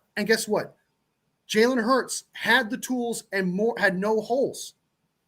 So that gave him the support to do it. Purdy didn't have the best defense. He had a top 10 defense. Purdy didn't have the number 1 generational offensive line. He had a 20 or lower offensive line. He didn't have anyone to beat man coverage with. The only person he had was Ayuk, and you blame Kyle for that loss because he's the one that's responsible for saying, hey, give Ayuk the ball. He had one guy who could separate. Jalen Hurts has multiple targets who separate. Goddard. Tell Jalen I'd like to trade centers if I could. Yeah, let's trade centers immediately, okay? So, yes, Brock Purdy has great weapons, but he doesn't have great protection. Doesn't have great man separation. Didn't have close to the defense that the Eagles had. So to say the same weapons that Brock Purdy had, or the same arsenal, same tier as Jalen Hurts did, he had better. Jalen Hurts had way significant more support than Brock Purdy did. So it's absolutely ridiculous. He had a God tier roster. Anthony, I ain't sure about that, Anthony. I done seen Kyle blow 2 as an offensive coordinator, we can put in that offensive coordinator. I seen Kyle blow 3 Super Bowls having the lead in the 4th quarter. I've seen this happen. I am on record. Nick Sirianni is a better head coach than Kyle Shanahan right now. That's one last point real quick. I have to get this out. I have to. There was nothing on offense outside of Jalen Hurts' own decision to throw a terrible interception. Did anyone cost Jalen Hurts the Super Bowl or play to not their tier of standard? A.J. Brown played to his tier. Devontae Smith played to his tier. Goddard played to his tier. The offensive line played to his tier. The running back played to his tier. For Brock Purdy, Kittle did not play good. CMC did not play good. That offensive line did not play good. The wide receiver core did not play good. The defense played good, but was still a top 10 defense. Everything that happened for Jalen Hurts was going right perfectly for him on offense. Nobody was making any kind of mistake holding him back. He walked through the door, though. He got the ring. Once you get that, man, you meant it. It use the is same when what you said it is. Jalen Hurts for having weapons, but the same way Purdy haters do too. So that you did use the word same. They both got weapons. Well, just pay Brock like you pay Jalen Hurts is what I'm saying. If you treat him right about that, if you treat him like a franchise quarterback, you'll have a franchise quarterback. But I think it's the stigma oh, he's Mr. Irrelevant. We can do anything we can to him. God don't like ugly, and he ain't too crazy about cute. You get cute, you'll be sitting and wanting one of them things. I'm gonna tell you what I know. I'm gonna tell you it. Keep being cute. And you're not wrong. Like what you said there was they paid him, and at the time it was the most cap space. Like it took up most of the cap. So for them to like they were still able to pay their guys and get a god tier roster despite paying their quarterback. They were still able to do that. That's what they got. Saying. They got the young guys in the draft. You know, they formulated their defense. They got a very, very good offensive line.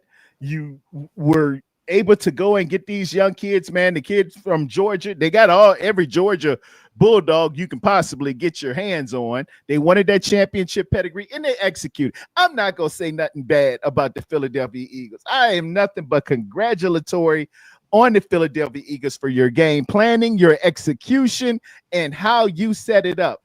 My problem is with these, and it's half our own fan base and half of the content creators who are dead set on talking about, I wouldn't even do that. You know, I don't know. I don't think that those him and hars who don't know odd front from a daggone cold front, just I'm getting real done with you. Yeah. I'm just you just lack football intelligence. You're shock jocks, and hey, whatever, just say something controversial and get you some clicks. If that's what you got to do, man, you know, all right, but I'm not. You're pretty stupid. With Khalil saying we had plenty of chances to beat KC. Kyle blew that game, stopped capping. I'm not saying Kyle was not responsible for anything in there. I literally said that Kyle should have been responsible for putting in Ayuk in that game plan because he's your man separator, and that's what the Kansas City Chiefs do. I literally said that.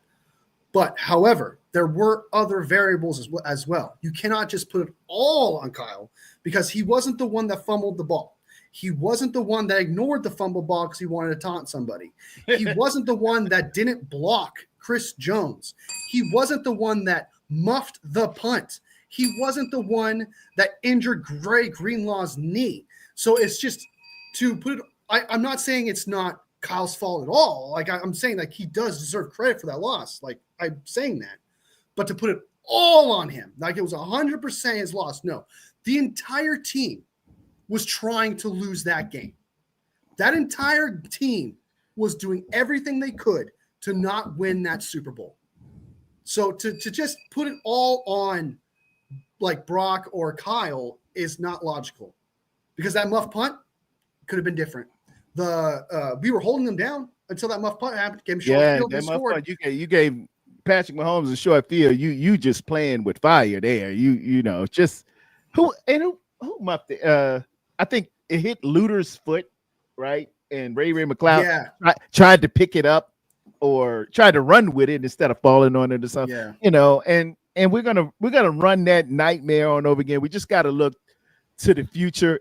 Everybody's got a piece of the blame pie. I would have loved to see, as Kylie's alluding to right here, just run the rock, run the ball, commit to the run. Just run the ball, man. Just run the ball. You are a running team. Your whole pass is set up on the run.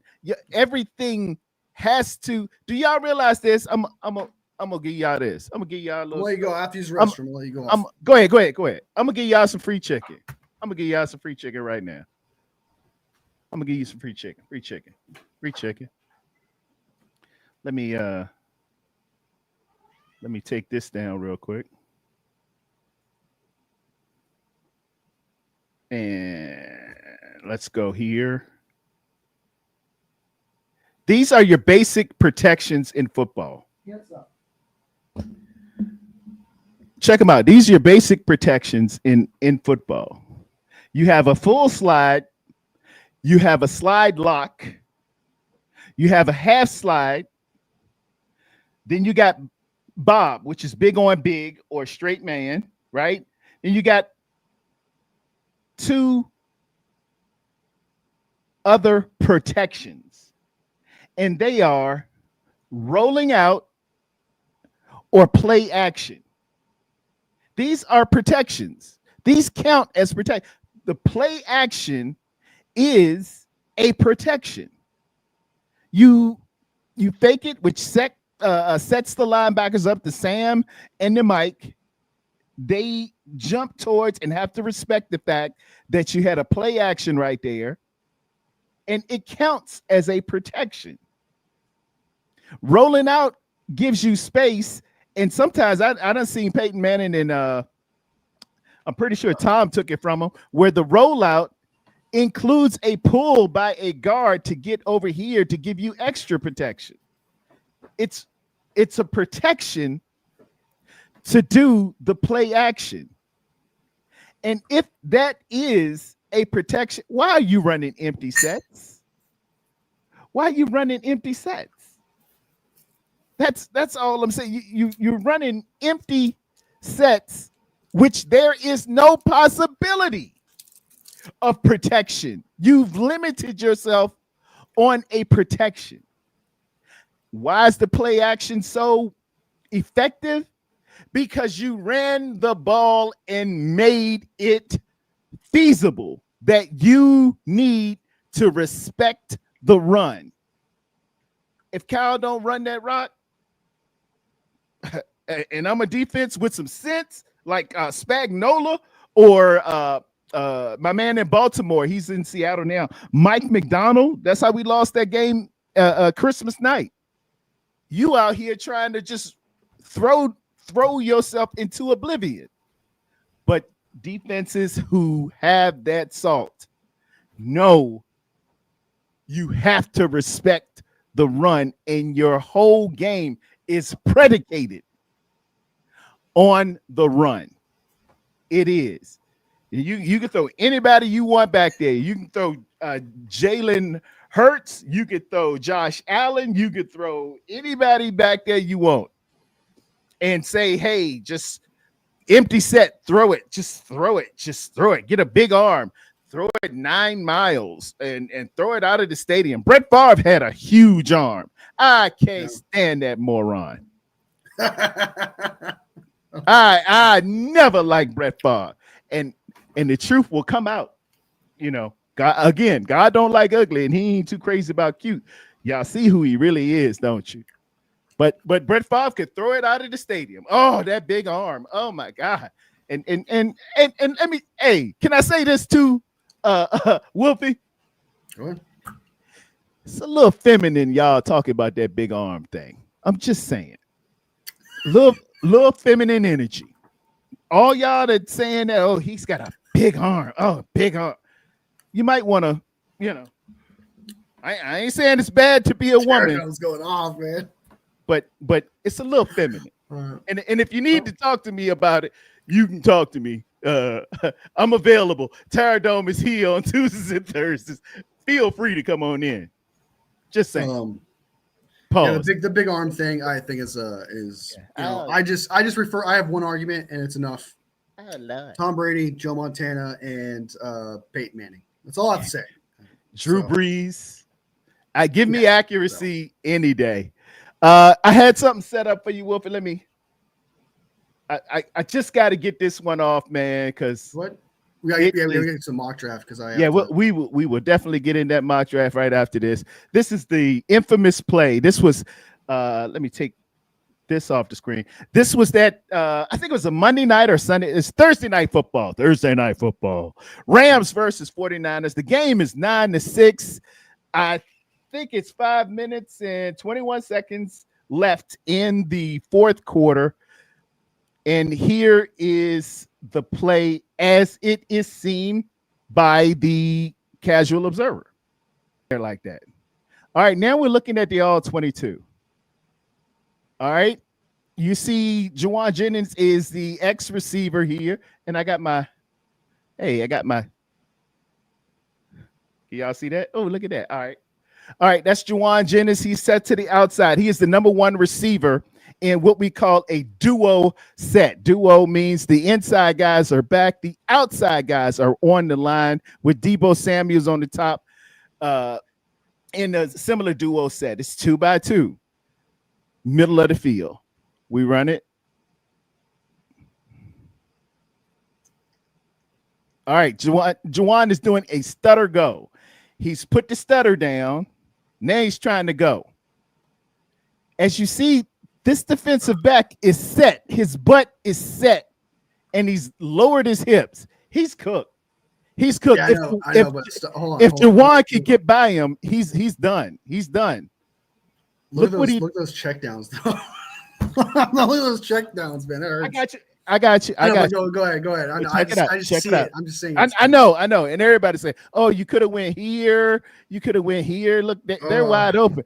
But as you see, his face is pointed. His helmet is pointing that way. Anticipation stuff. Yeah. He can't even see this right here. All right. Now look. The ball is clearly up. Let me take it back just a hair. All right. You're trying to argue pass interference right now, right? Yep. Right.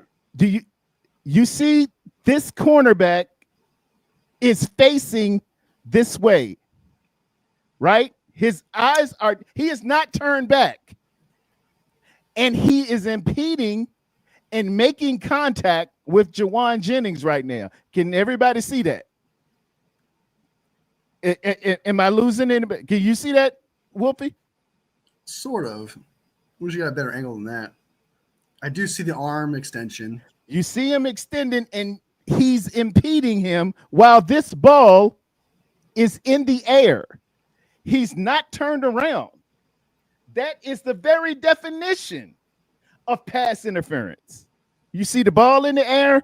You see contact being made with him turned to the sideline. Do we see that? I gotta run. I can try to blow it up. Let me get it. Hey, I don't want nobody to miss nothing. It don't blow up. Dang, I wish it did. But he's making arm extension. Yeah, I know what you're saying. That is illegal contact. The very definition of it. You see it? I'm gonna run it back one more time. Slow it up.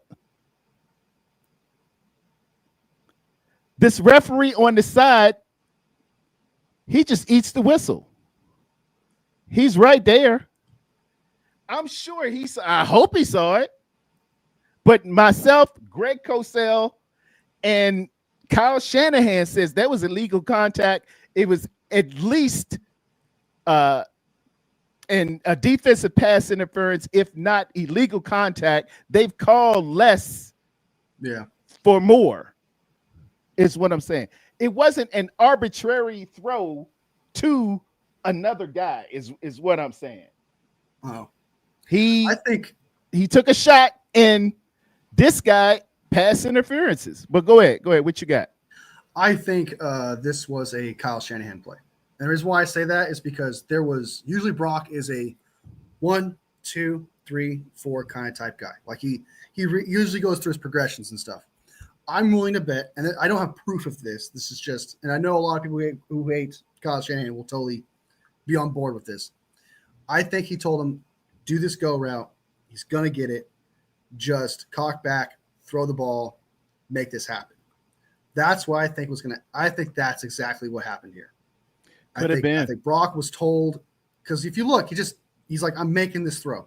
There usually Brock is read the progression type thing. Even if there's a guy on him like that, I think he would be like, okay, I'm going to go through my progressions before I throw this ball.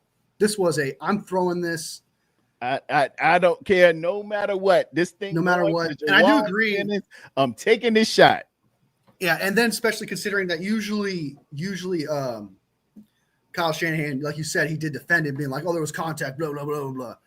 Usually he'd be like, yeah, he wasn't supposed to throw that, or he wasn't supposed to, like, if it's not there, go to someone else, something like that. No, there was contact. He wasn't supposed to do, like, it was the corner's fault, blah, blah. It sounds to me that Kyle's kind of defending himself because he was the one that told Brock. Look at that. He takes like 2 whole seconds. Usually Brock, man, is like, I'm gonna go look somewhere else. Like, because usually he does something like that. because that's tight. He's looking one way. Tight. And you are wrong. In the air. Juwan Jennings is a 50-50 guy, so it's not like some people say it's like there's triple coverage here. It's more like I wouldn't say triple coverage. I still think it's, and you are right. You do see that arm that at length. There is contact there. There is interference going on there. I do think that. But I also think that you feel that way, but I personally, if you ask me, I don't feel as burdened or feel like, because the ball is a little ahead more, where I don't know if Juwan Jennings actually would have been able to outrun the guy anyway to get to that ball. And I understand that he is pushing him back, but I don't feel once that ball is in the air, Wolfie, you can't, and it's beyond 5 yards, right? Juwan Jennings is lined up here. That is the 35-yard line. Once he is beyond here, that is 5 yards. There's not supposed to be any contact. You feel me? Yeah. All right.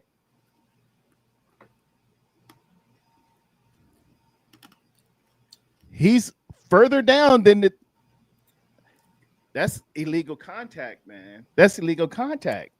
You can't hold a receiver. You can't impede a receiver downfield like that. It is illegal. It is illegal. That's a flag. But they're Brocken absolutely obliterated on this play too. Yeah. Like it's actually destroyed on this which play. he does.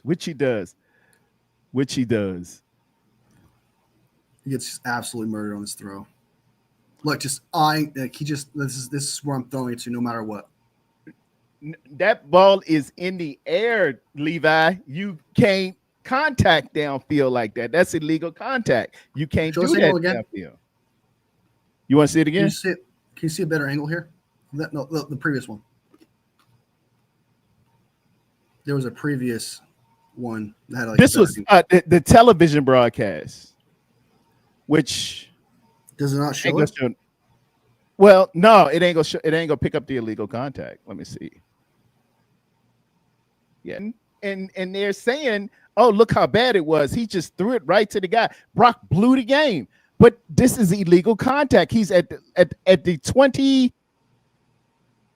No, at the 15-yard line, and he is not turned around. Y'all, y'all can try to say all you want. No, that's a damn penalty.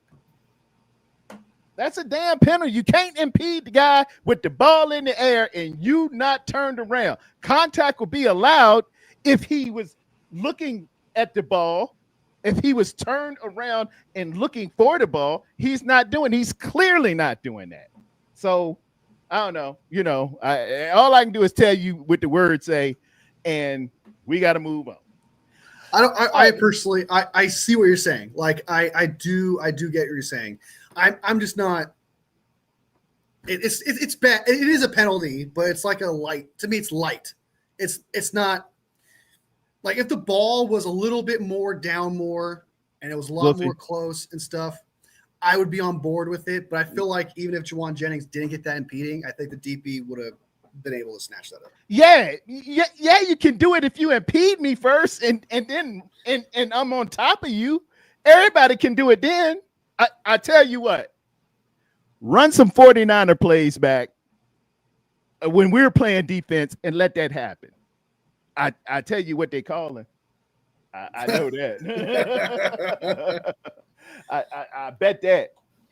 I'll bet the farm on it. But anyway, we're moving on, ladies and gentlemen, to the next segment. We've given enough. Do you want to give a quick Puka Nakuna response? The quick Puka? What Puka? Real quick. Just real quick. Sometimes you have to consider the source, Wolfie.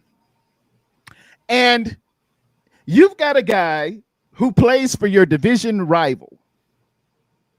What business is it of him first and foremost? A long time ago, and I got some Rams folks who might be in the chat. Let me tell y'all one damn thing. Y'all didn't even matter back in my day. When we were winning these, y'all was a homecoming team. You sucked. You had to leave Los Angeles and go to St. Louis. You were nothing. You were a sideshow. You want USC. You want the Lakers. Didn't nobody even care about. I don't know a Rams fan in the great state of Virginia. You went to St. Louis and picked up a couple titles, and then you moved the team back to Los Angeles after Kobe left because you know you won't go get any fannies in the seat. You a Ram, man. Shut up and be a Ram. You a sham. I didn't even know people were Rams fans, and you can't even find them. You had to pay people to come to your parade when you won the Super Bowl. That's funny.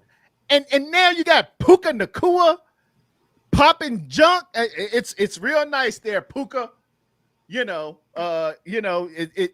different now because you can't be as physical as we used to be. But I tell you what, when Ronnie Lott and Dwight Licks Hicks and them boys, Carlton the Truth Williamson was back there in my day, y'all shut your mouths and you respect it. We're going to get back to that. If this draft panned out like it should, oh my Lord, you're going to be back there getting that Eminem. Mustafa and Mukaba.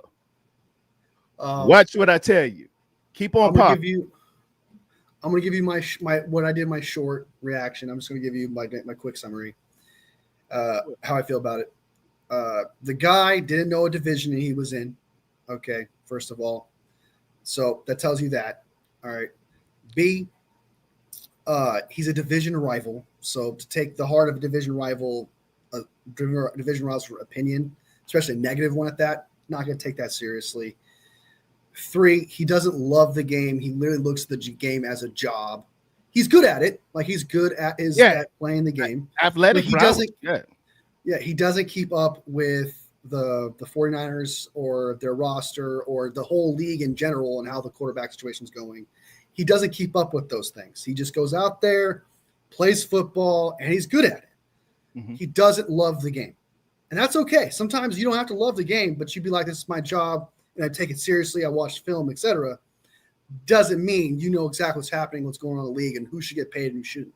So I'm not going to take a guy like that, especially, like I said, division rival, didn't know what division he was in, looks as a job. I don't take his word seriously. And a lot of 49ers fans were like, what the hell? It's almost Puka's job to troll. It's Puka's job as a division rival to ruffle some feathers. And it's like there's some Brock Purdy haters or even 49ers fans like, yeah, see, look at him. He's right. And it's like, dude, it's literally Puka Nacua. This isn't like some guy who's absolutely in love with the game, thinking this or anything of that nature. It's just literally a guy who looks at this as a job, who doesn't pay attention to football at all. So I do tell, and I think that if a 49ers fan who hates Brock Purdy uses this as an argument, I would discount that argument of like, you got to come up with something different because you're talking about a guy who doesn't have the information and who's a division rival. I need a better source than that. If you told me who's a huge 49ers fan, keeps up with it down to a T, and he's well credited, like if Matt Miyoko said something like that, like he's not worth $50 million, I'm like, okay, that's a source. That's someone that's like, okay, that's someone you could say as like an argument, right? But you're talking about somebody who has reason to hate on you. So it's just, I don't take what he says seriously. And you shouldn't, and you can't. So, he's a Ram. Yeah. So, Ram. Yeah, y'all just and you had a nice year, Rams. I gave you your props, but here you go, taking shots at the kid. And when you take shots, well, the $45 million thing makes no sense. He'll say $45 million is enough. That's good, but $50 million is too much. Where it's like, okay, that $5 million you're talking about, that's like a depth player. Okay, that is literally a depth player. You're telling me a depth player is a difference maker? $60 million. If you said he doesn't deserve $60 million, I'd be like, okay, that makes sense. That's $15 million. $15 million is a whole player. It's a starting position. Yeah. That's like that. I would understand. But we could bring in the big time free agent or something. But dude, what are you talking about? $5 million? You're talking $5 million in the NFL. It's crazy. And it ain't like I got it in the bank account, y'all. But billionaires, they keep $5 million in their ashtray. Yeah, they do. Another Brendel isn't going to change. Isn't going to matter. Like, yeah, that's what Brendel's getting, like $5 million. Okay, another Brendel isn't going to make or break the team. We can save some money right there by switching to Geico and get Brendel up out of here. I don't know if Chris, he's got pictures of Chris Forrester sleeping with a mountain goat. I don't know, but that guy just simply cannot play and is going to get somebody killed. I'm moving on. Where's my transition music? I didn't want Devontae Adams. I didn't want him. Khalil. I didn't want Devontae Adams anyway. As we proceed to give you what you need, we're in the mock draft. This will be the last one, Wolfie, and I've documented our drafts so far, and I was going to make a nice presentation spreadsheet about what we have done in common over the past years. Hey man, your audio is weird. It is. Yeah, it's like cloudy and I can't really describe it. It's muffled. It could just be me. I don't know. It's probably me. I've been messing with too much stuff. There you go. How's that sounding? Better? Better. Am I 5x5? You're 5x5. You're clear. All right. I just wanted to tap into this real quick because we've done a lot of drafting, bro. Let me see. We've done a lot of drafting. Are you going through all our drafts right now? Just to look and see some commonality and some people who just keep coming up right about the same time every time. So slides, PDF, your computer. Let's get documents and download. Ooh, video. Ooh. I'll be back. Wait for that out. I'll be right back.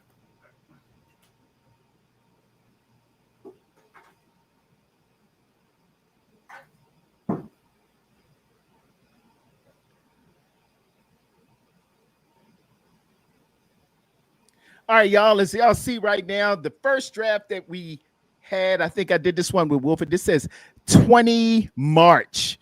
We did take a look at the names that we went through. We went edge, tight end, inside, defensive line, interior, safety, another interior guy. We went with a halfback a little later on, wide receiver, Kevin Nash, linebacker was Teddy Buchanan, and we picked up a kicker at the end.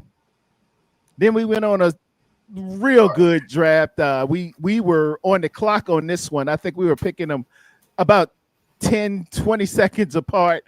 We went with a defensive interior edge. We looked for a tackle. We picked up Jonah Savanaya. The safety, my draft crush, Andrew Makuba. We picked up another tight end, Harold Fannin Jr. Again, the linebacker and another defensive interior guy in Ty Robinson. We took it on out to January 17th. Ty Robinson at 252 is good. That would be nice. Did we take Jack Sawyer at 11? I think I did this one. I did this one by myself. Okay, because I thought second round would. I always went Jack Sawyer for second round. I was gonna say I don't remember doing that. Now we weren't together on that one. I took that one. I took that one by myself. Okay, all right.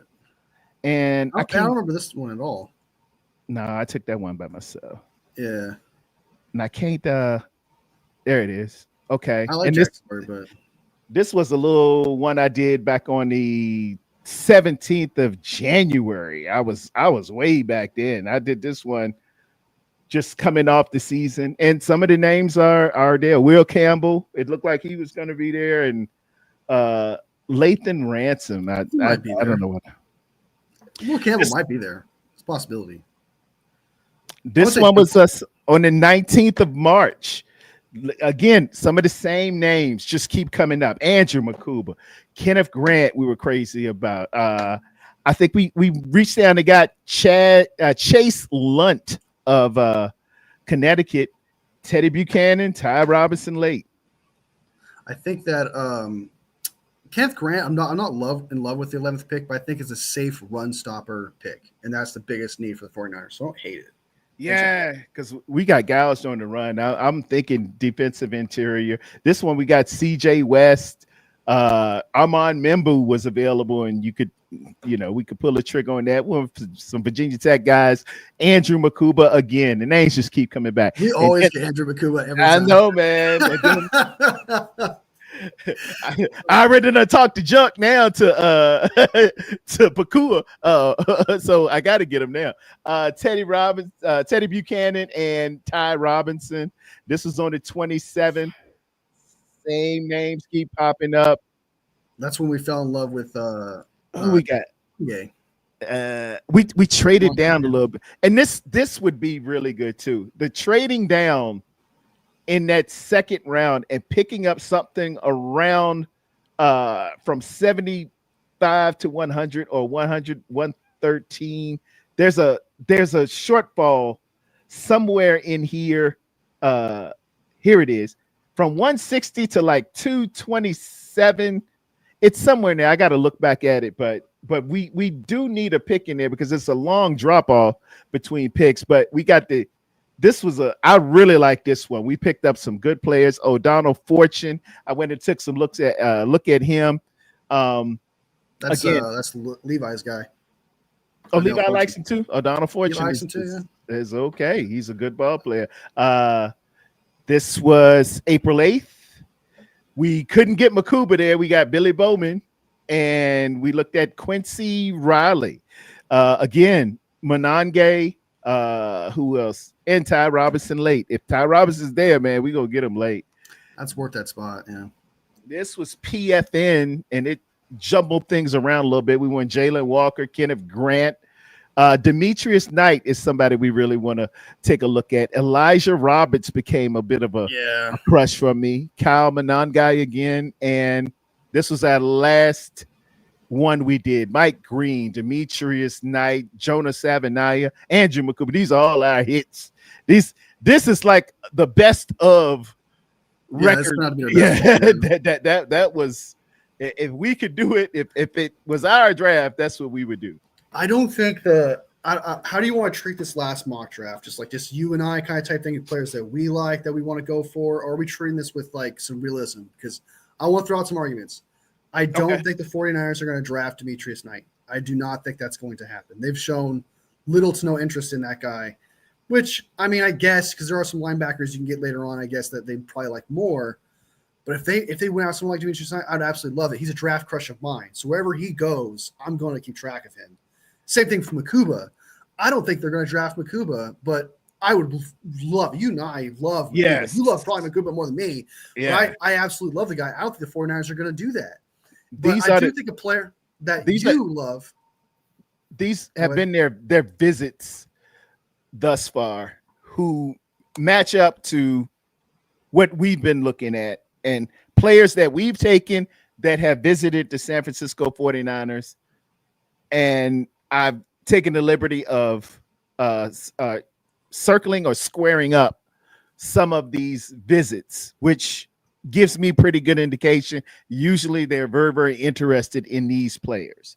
They've either had visits with them, top 30 visits, or they have done it by phone. And, these are the names here. Some of the Elijah Roberts, Walter Nolan, Jalen Conyers, Ariante Ursary, Kelvin Banks, who I know you hate, Anthony Belton of NC State, and Teddy Buchanan has visited. Elijah Roberts. These are their second visit. And David Walker of Central Arkansas, they've shown interest in just commonality with some of our few other picks. So I kind of want to create a draft plan like right now before we do it. It's kind of like Go ahead. we're in the war room and stuff. And I'm with if you agree, if you disagree, if you want to do something else, I want to hear it. Tell me if you disagree, and we should do something else. I really want this to I'm with you. I want this to be like a somewhat of a projection. Like, okay, let's try and see if we can nail the draft together. Let's see if we can do that. I know there's players that we love, but like, let's implement some like, okay, they're not doing that, even though we love it. Like Demetrius Knight and Makuba. Okay. Like, we can do 2 drafts if you want. You want to do one we like, then one we don't. We're projection. We can do that. But for this one, I kind of want to do something where I think the 49ers are going to go after someone like Aladejo, Robert. I think they're definitely going to go after Roberts for sure. Elijah Roberts, 110%. And David Walker. So they're going to have David Walker, Elijah Roberts, Aladejo. There's 3 guys there. Okay. So it kind of changes the game what they do at the first round, where if they can get those DNs later, would they draft a DN with the first over with their 11th pick? Because if they can get Aladejo, who they love, David Walker, and Robert Slater, who all are DNs, wouldn't they rather use their 11th pick on like on an offensive lineman instead, or some? I other think they'll go to secondary, and I think they'll want linebacker.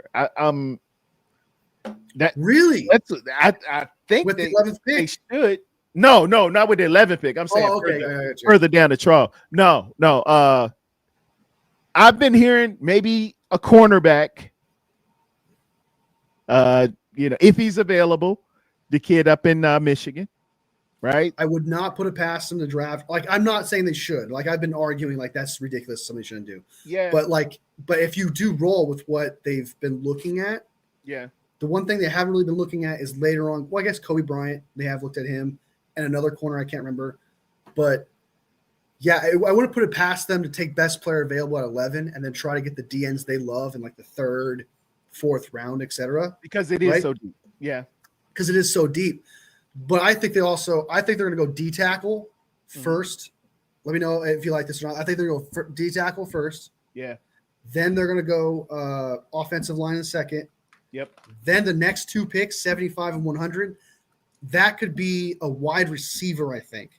I think they're going to go Kyle Williams, Alec Aomaner, which I'm not a fan of. I don't like that wide receiver, but they look like they love that player. They love him. Yeah. They love that guy, and I think they would take him at 75. And I think that D tackle with 100. So like D tackle, offensive line, some random thing, wide receiver, for example, tight end, whatever it may be, and then 100 be another D tackle or D end, and then in the 4th go another D end or D tackle. So like it's.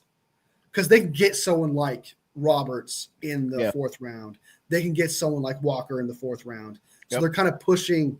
So like 1 D tackle with 11th pick, offensive line, something random at 75, and then at 100, D end or D tackle. And then once they solve that D tackle one with 100, they go D end with the next pick. And then after that, it's whatever they want, tight end, corner, running back, whatever it may be. But I'm super confident that's what they're going to do. They're going to go D tackle, offensive line, something random at 75, then D end or D tackle at 100. And after that, it's either wherever they didn't take at 100, like D tackle or D end, they're going to take that, whatever they didn't take. And after that, with the 38th pick, 147, 160, all that, that's going to be like the wide receivers, maybe, if we don't take 175. Running back, tight end, linebacker, corner, safety. Because they have been looking at like 4th round linebackers, right? Like Boss is turning into a 4th rounder kind of type thing. Buchanan's a later pick as well. They've shown more interest in the later linebackers than they have earlier ones. So what do you think of that draft plan there? And do you think that's realistic? Do you think they were going to do something else? I think it's very realistic. I think wide receiver would be a little bit higher on the trough at 113. I think that they are probably thinking a wide receiver in that 1st, 4th rounder. They got 2 4th rounders, which is 113. I think they'll think wide receiver then, and then come back and eventually try to get their linebacker and or corner. Yeah, all of it's very, very feasible. The other thing I want to say real quick about the 1 and 2 second pick, they also looked at a couple 2nd round D tackles like Talik Williams. It's also possible they interchange that. So like if the first, so like 11th pick probably be like offensive tackle. So if like Will Campbell or Membu fell, Yeah. they'll probably take like a D tackle at 43. So I think that would be interchangeable there. Wherever they don't take 11, they're going to take a 20. It's kind of the same thing when I said about 100 and 113. It's like interchangeable. It's the same thing with if your tackle is there, you got to get him at 11. If you really feeling Membo or and Will Campbell, you simply got to take the move. I've just always considered the fact that they were always gone by the time they get to us. But yes, again, this will be draft night in 2 nights, and anything can happen. Quarterbacks are going to rise. You might see Jackson Dart get picked in the number 8 overall, slide somebody else down, and some people that you didn't think would be there will be coming available. So it does happen like that, man. I do think I'm going to make a mock draft again in my last like full on first round prediction. I'm kind of sold on the idea that 3 quarterbacks get taken in the top 10. I'm kind of almost sold on it. It's going to go Cam Ward at Tennessee. You're not wrong. It's going to go Shedeur Sanders at the Giants. And then at 9, I got Jackson Dart. I think it's going to go 1, You're not 2, wrong. 3. You're not wrong. It happens every year, ladies and gentlemen. It does. They will overdraft on the quarterback position, and you know it's an important position. So you just have to do it. They do it. Miss out on. I know a lot of people right now are hyping up Jalen Milroe right now as the next Lamar Jackson, as that's what they're hyping up right now. I've heard that. And I'm like, that is crazy, dude. Yes, he's fast. He's a good running back quarterback, but have you seen his accuracy? Have you seen how he reads a defense? Nah, dude, that's crazy. People are comparing him to Lamar Jackson right now. Slow it down, ladies and gentlemen. Slow it down. That he can be Lamar light, like the one from Revenge of the Nerds or something. All right. Y'all old enough, you caught that. All right, let's end this draft and get it on. We're going PFF because that's usually what I do. I haven't messed with Draft Buzz too much, Draft Tech and the PFN, but we might switch it on around there. We're not trading up, right? I think they want to get someone like Will Campbell, possibly, or like Mason Graham to fill that. I think they want to, but I don't think they will. I don't think they'll find a partner. Yeah, people want to do it. I think that first one. Yeah, Khalil, I do agree that Simmons. I would take Simmons if they tested him out and he has no knee pain or anything like that. He's actually 100%. I would take him at 11. Simmons is. It's a lot of ifs there, though. That's the problem. Yeah. And if was a fifth, you know they're saying. But Simmons is, I think, if everybody else is passing on Simmons, I think he's a great pick in the 2nd round. At 43, yeah. But somebody's going to try it out, and he's going to do late 1st round if they can. If you're stacked at tackle, I think Houston would probably nail on him. Probably Houston at 25. Somebody who's already got a tackle in play, and if we miss or we have to give him a year, we'll figure it out. But if you really need a tackle, and this is kind of the ideal spot you want to go after somebody like that. I think the Ravens are going to draft Shamar Stewart. I think the Ravens are going to draft Shamar Stewart. He don't seem like a Raven. I'm just messing with. Oh, you messed with. Oh, Darwin don't want to hear it.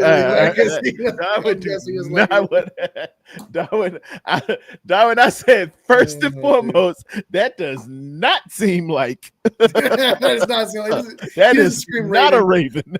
I would almost bet money if Izaraku's there, it's going to be Izaraku. He screams a Raven. If you ask me. Yeah. So he just certain players just scream for certain players. So Colston Loveland to a 10. Okay, I don't hate it. Off the board. Judging to the Browns. What, dude? That's crazy, bro. Mm-hmm. Travis Hunter to New York. Well, the 49ers would definitely trade up with the Raiders right there to try to get Abdul Carter or Will Campbell at 5. That's crazy. Graham Jets. All right. Best player available. Screaming your name. Walter Nolan. safest pick. What's the knock on him?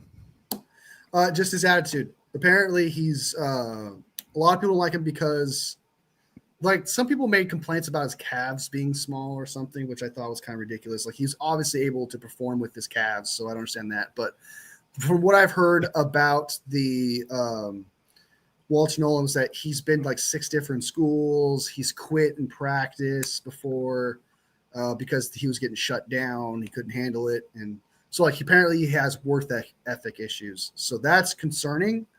But I don't know. I don't know if that's. I don't get Reuben Foster vibes because even though I knew I wrote Tom Reuben Foster, I'm like that's bad, but he's so good. But with Walter Nolan, I'm like I feel like that's just talk so that he falls in the draft. Yeah, I really do. Yeah. I would. So who else is available D tackle wise? Next D tackle available. Kenneth Grant. And after him, Is he falling? Kenneth Grant. Harmon's falling. Where's Harmon at? Now, I do not. I don't mess He's with not Pac even a top guys. 10. What? I don't mess. Not even. Yeah. That's why they would go after him too. I don't. There he is. Williams. 40. Dang! Whoa, bro. Okay, I'll take 43 though. For Yeah. real. I'm not a. I don't like Pac-10 defensive You like line. Pac-10? I don't like. So we're gonna stick with the plan. Like I would take Mike Green here, but I got a feeling they're going D tackle or offensive line. And if we're gonna go with the plan that we made, Yep. Walter Nolan. It's got to be Walter Nolan right here, right? Got to be. Because Will Campbell's taken, and so is Membo. Yep. So Walter Nolan would be the next best thing. Where's Will Campbell? Oh no, Will Campbell is. Yeah, there he is. F5. Okay, Jack Smith. Yeah. Walter Nolan be the pick. That's what I think. Safe pick. I've been hearing it, and he's a 49er. Yeah. We'll take him. 100%. Now we get into, we might be looking for our offensive lineman. Norman Lott is higher than Harmon? Now that's bullshit. That's crazy, dude. That's absolutely crazy. All right, so here we took our D tackle here. I think offensive line is probably the bet. Who's available offensive line? I mean, I got to change it on over here. Oh, because they do take offensive linemen in the second round. You want guards or tackles? If Booker's there at 43, dude. You got 7 now. You're there. I really like Ariante Ursary. Did you want to see the guards? Yeah, go back to the interior offensive line. They have Tyler Booker there. That is. Well, they do that though. That's pretty high for a guard. Oh, but he's the best guard in this draft. I am. For me, yes, sir. I'll take him. Does he play center too? No, I don't think he plays center. Oh well, I would love a center. Like I like Jared Wilson, but I don't think they're realistically going to draft a center. They might draft a guard who can play center, but they're going to draft a guard for sure. Yeah, which to me that screams my man from North Dakota State, Zabel, if he was available. Zabel would be nice. I would love some Zabel. Heck, if you got Zabel at 11, I'd almost convince myself that's the best pick. Because he's so good because he plays all the positions. Yes, they like it interchangeable and smart, and he can pick up on it. He's very very intelligent. My one question though, Tyler Booker, I don't think is going to be there at 43. I really honestly, if he's there at 43, you're running the card. If you didn't draft a tackle or a guard or whatever at the 11th pick, yep, you are running the ticket in for Tyler Booker. Like that is, you like him that much?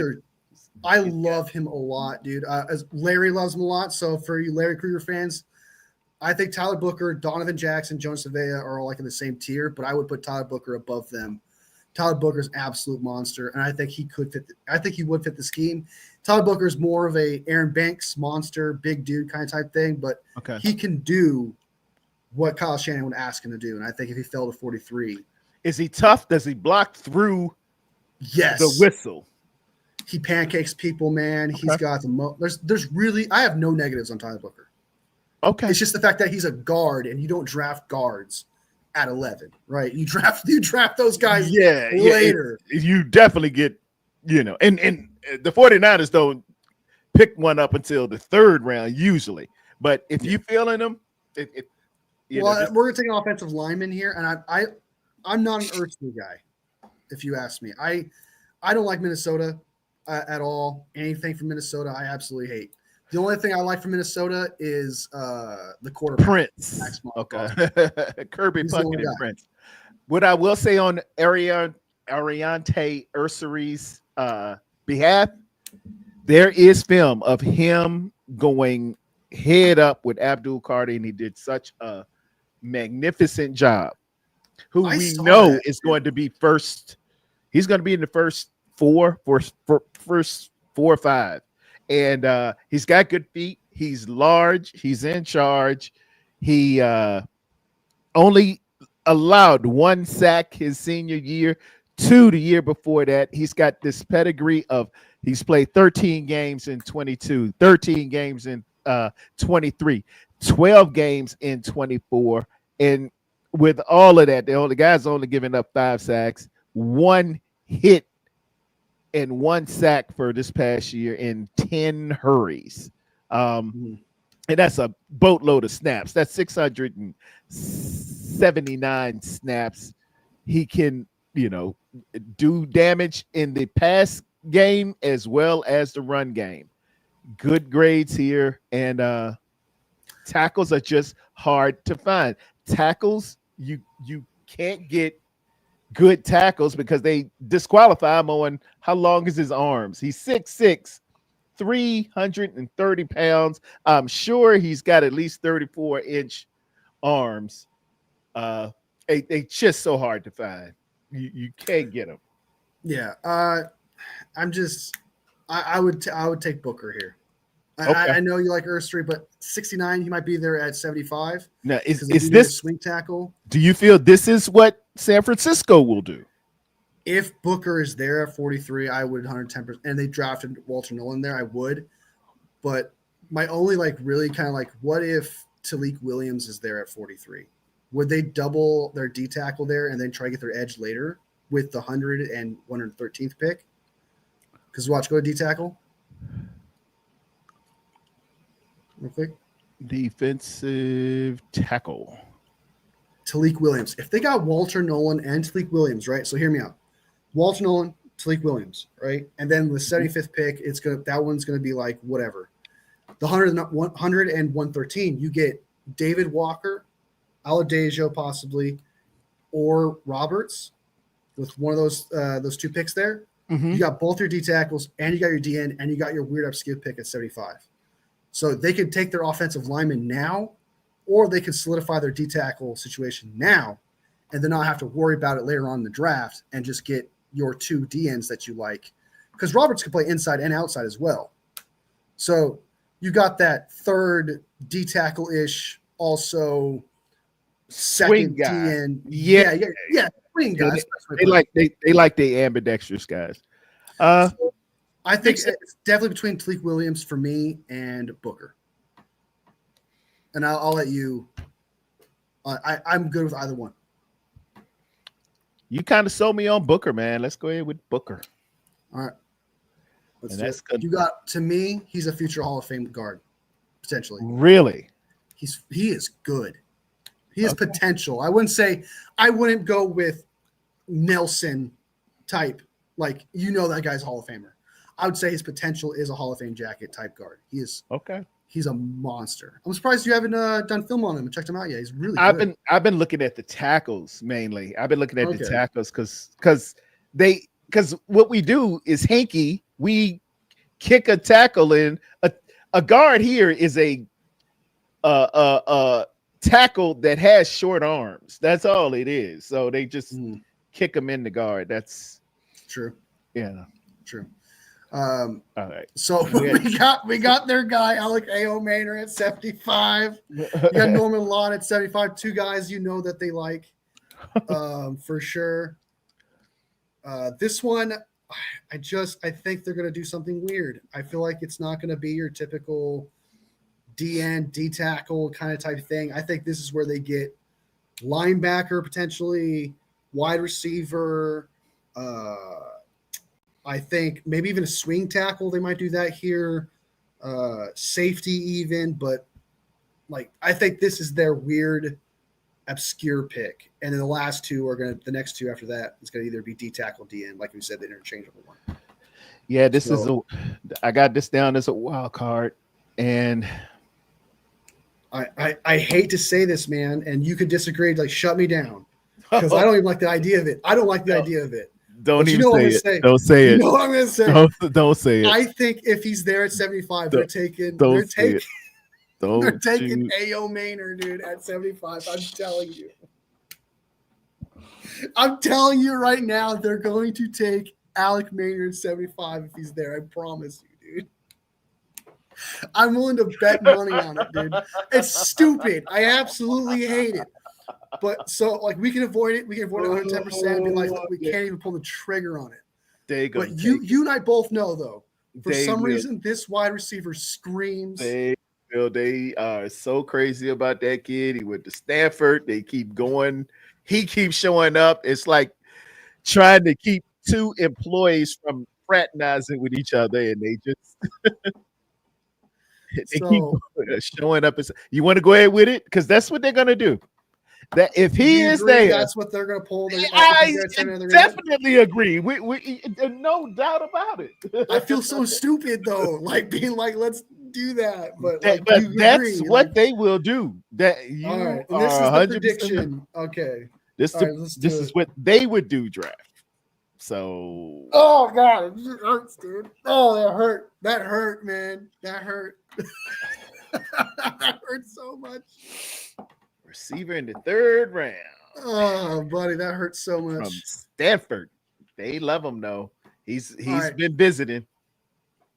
And then they went to Stanford and seen him there too. So him and John Lynch looked like Larry Kruger made a joke of looked like he was about to adopt A.O. Maynard. I know. Yeah, dude. And then they brought the receiver coach. Who's our receiver coach? As Henchy or I don't know the guys. Yeah, the receiver coach is going over stuff with him, man. It's like, oh, this ain't good. If we take him at second, I'd be so upset. If we take Shamar Stewart, right, at 11, and then we take Alec Maynard at second, that is the worst outcome, dude. I am turning the TV off. Sure. All right, so here, man.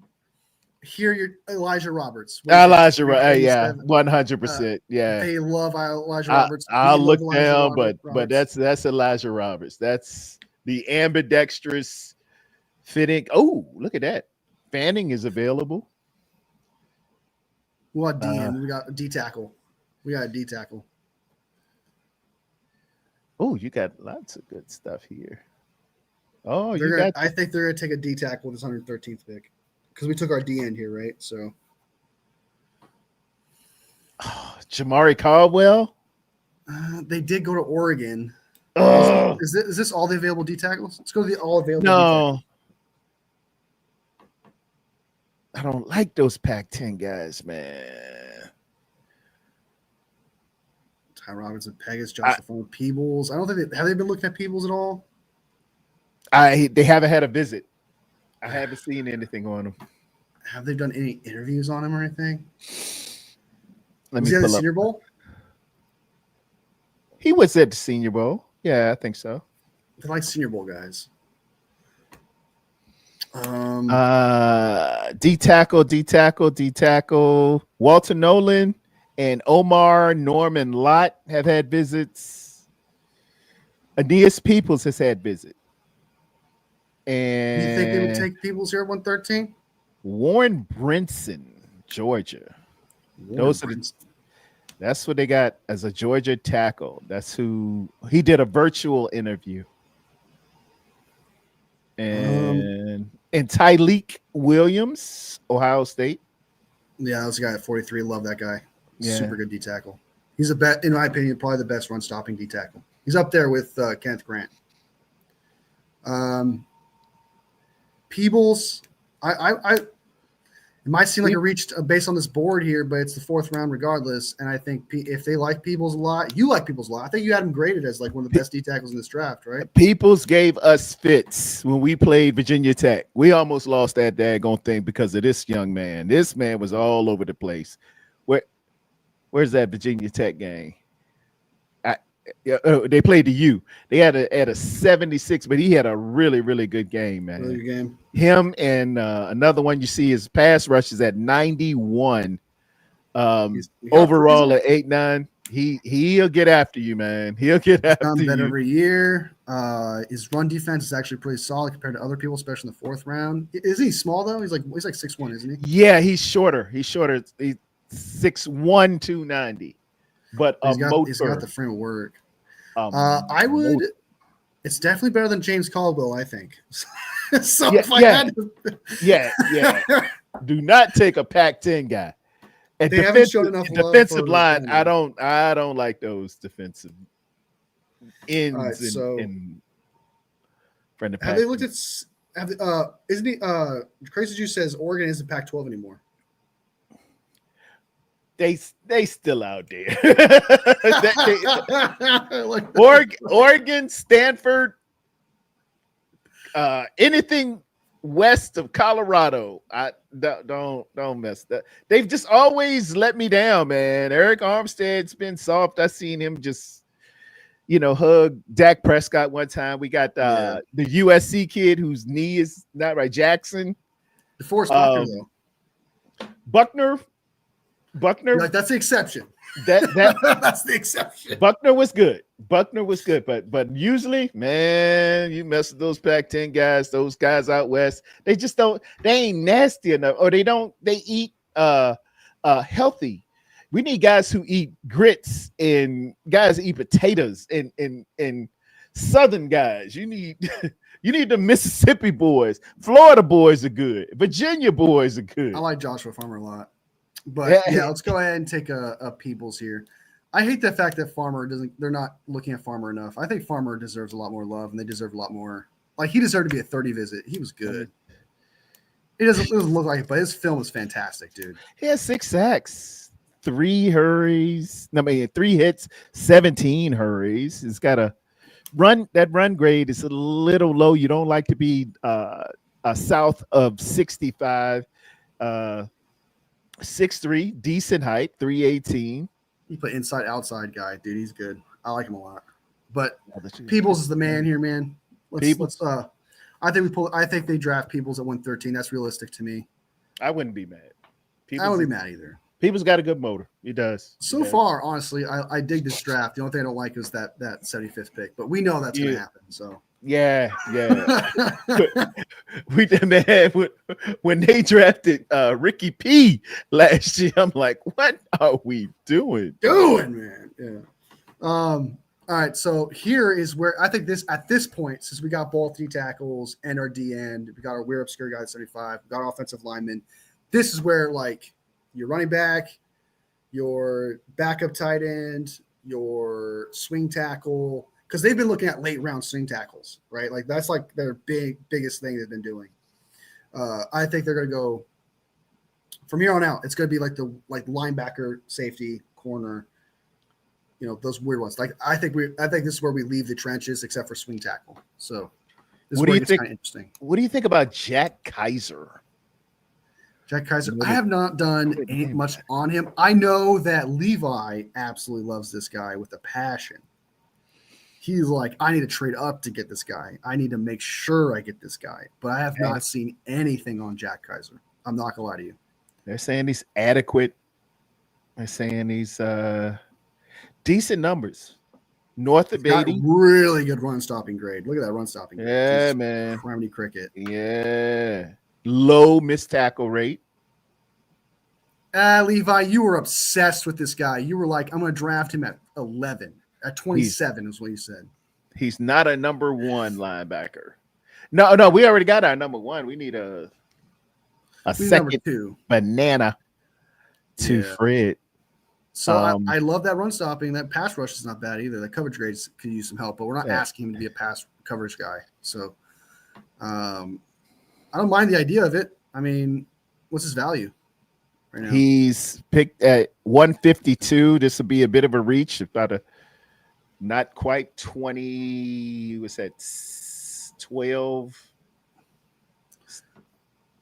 14 14 picks. slots? Yeah. You know what's really interesting? Not to go a little off subject here, but they have not looked at any running backs. They've looked at one running back, and that was Cam Scatabo.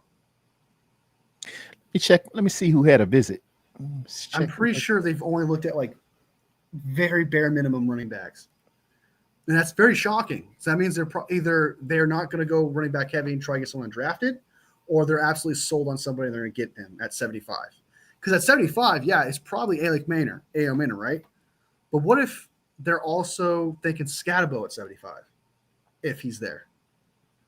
The only running back that had a visit is a Corey Kiner, Cincinnati. Okay. And that was that was either virtual or it was a virtual or phone call. But I haven't seen any. I don't see RB. I think it was on the combine they visited Scatabo at the combine. I could have sworn. Probably so. Oh, Marcus Yarns, University of Delaware, is on here too. And he's supposed to be like a 7th round undrafted guy, so they're probably gonna go undrafted then. So what do you think? Do you think like a linebacker here? Do you want to do a linebacker here, or do you want to do a swing tackle, linebacker, or corner? I think it's gonna be one of those. They got Jalen Rivers here as tackle. He's good if he is not hurt. He's been hurt a few times. He got hurt his sophomore and this past year. Somebody just asked me about him too. He's a big kid, but he gets hurt a lot. So I think the way to go here is a linebacker. Is David Walker available? I know but they love him. I don't think he is. Nah, they had to take David Walker. He's an interior guy, interior defensive. Yeah, he's supposed to be an edge. Okay. He's an edge guy, and I know they've shown a lot of love for him. They've shown a lot of love for 3 particular pass rushers: Aladejo, David Walker, and Roberts. Antoine Powell Ryland is leading. Yeah, he's not here. Yeah, he's gone. Who took him, if you don't mind me asking? It's probably a division rival. Watch. It's always a division rival. The Chargers. Okay. Chargers. Okay. Central. It was just 125 ago, so. Yeah, here, man. What you want to do? What do you want to do? What do you think it is? Swing tackle here, tight end, linebacker. I don't like them safeties. What safeties have they looked at though? That we can nab here. Let's see. Safeties. There's a couple. I ain't got anybody in the visits. Safety. No interviews. Upton Stout as a corner. I could have sworn he's a safety on here. Safety. I don't see any safeties. Quincy Riley is a corner. I don't see them with visits from safety. And this is I just downloaded this today from 49ers web zone. So they haven't even been looking at safeties like talking about. Yeah. Probably what do you think of corner then? Corner wouldn't be bad. Corner wouldn't be bad. I like those grades. Philly special card says up down will probably be a safety. He's pretty short too. Upton. Yeah, he's like 5'8", like 5'8", 5'7". He's tiny, dude. Yeah, not saying I think Darryl Green was 5'9", 5. Now Darryl Green's about 5'10". Can we agree though? At 160, they're gonna take Buchanan, right? Like it's like he's there at 160, they're taking him. Okay, so they love Buchanan. They love Buchanan. Yeah. Corner here, I think I'd probably take someone like they've shown love for Quincy Riley. Probably take him there. Okay. Kobe Bryant's not here, right? Because he's gone. Kobe Bryant's gone. Kobe Bryant is gone. All right, yeah. So Quincy Riley. Yeah, because I think they're going to take Buchanan instead. I like Kaiser. I like what he. Did you say they looked at Kaiser? No. Okay. He's just from Notre Dame, and I figured, they just love Notre Dame guys. They figured it. They don't have to paint the helmets very much. You just smack a logo on there. they love Notre Dame guys. That's all I'm saying. Let's go ahead and then let's pull the trigger on Quincy Wilder here. Yes. All right, trigger pull. Quincy Riley, you're now a Niner in the what would they do draft. This is going to be. It's going to go like this. It's going to right with this 47-160. I'm making a prediction here. I'm making a prediction. All right, go ahead. It's going to be Jalen Conyers and Teddy Buchanan with these two picks.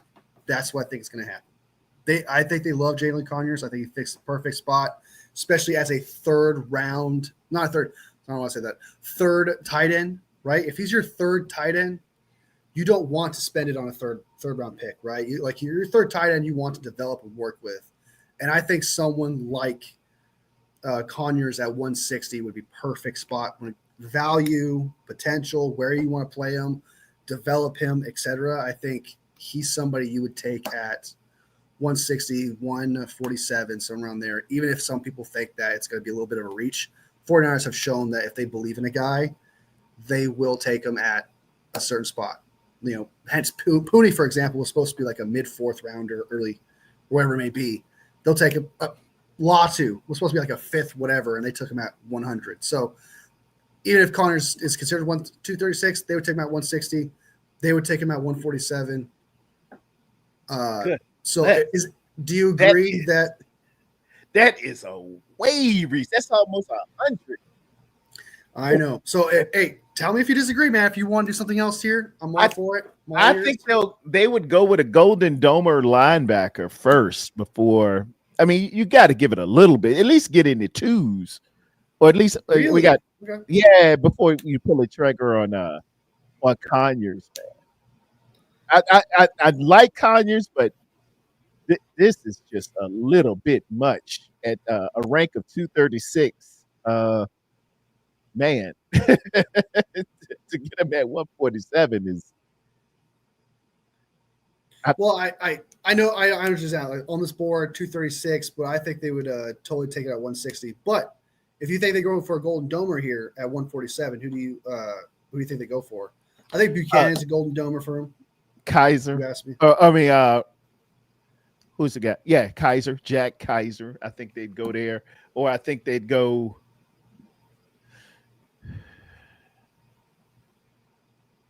Dude, we already got a corner.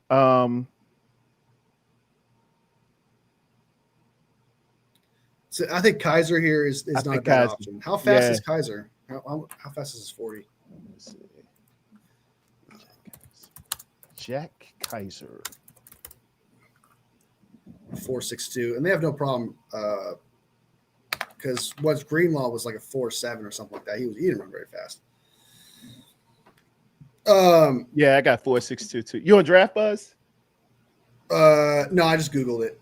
Okay, and it just showed me the time. If you want to draft Kaiser here, I think a linebacker is definitely going to be one of these picks for sure. So I'm not Kaiser. I don't. Whatever linebacker it may be, I'm fine with it. Kaiser would be the way to go.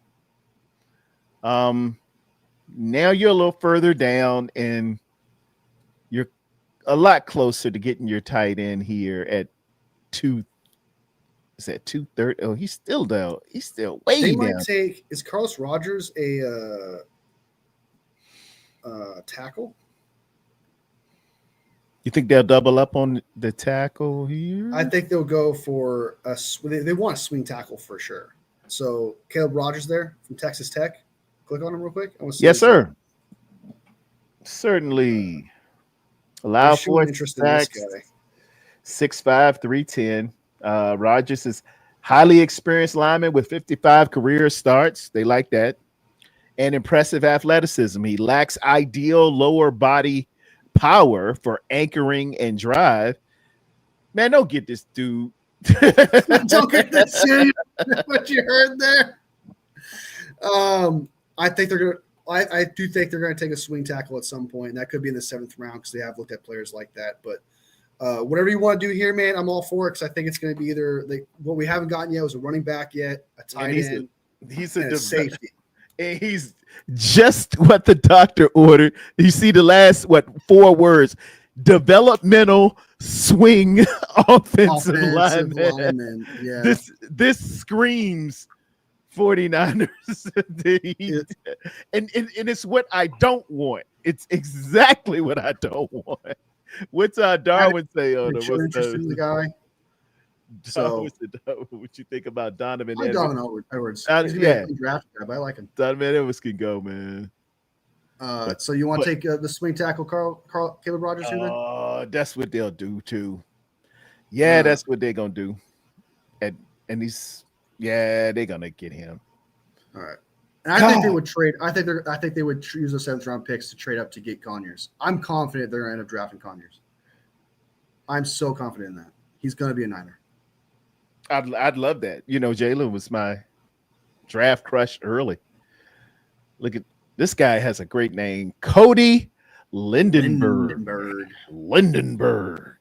Max Brosmer, good quarterback. Conyers, do it. It's time to do it. Yeah, he's a Niner. Definitely. And if we nail even just one of these picks, I think that would be a victory. I think that would be an absolute victory. I would like to go a whole bunch of other ways, but these are what they would do. This is what would they do? Draft like this is going to be a running back for sure.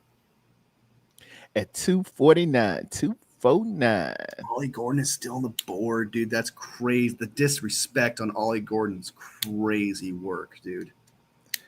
Can he go? That's crazy work, dude. 12 touchdowns. Look at and 23 hit. Is that right? 21 touchdowns?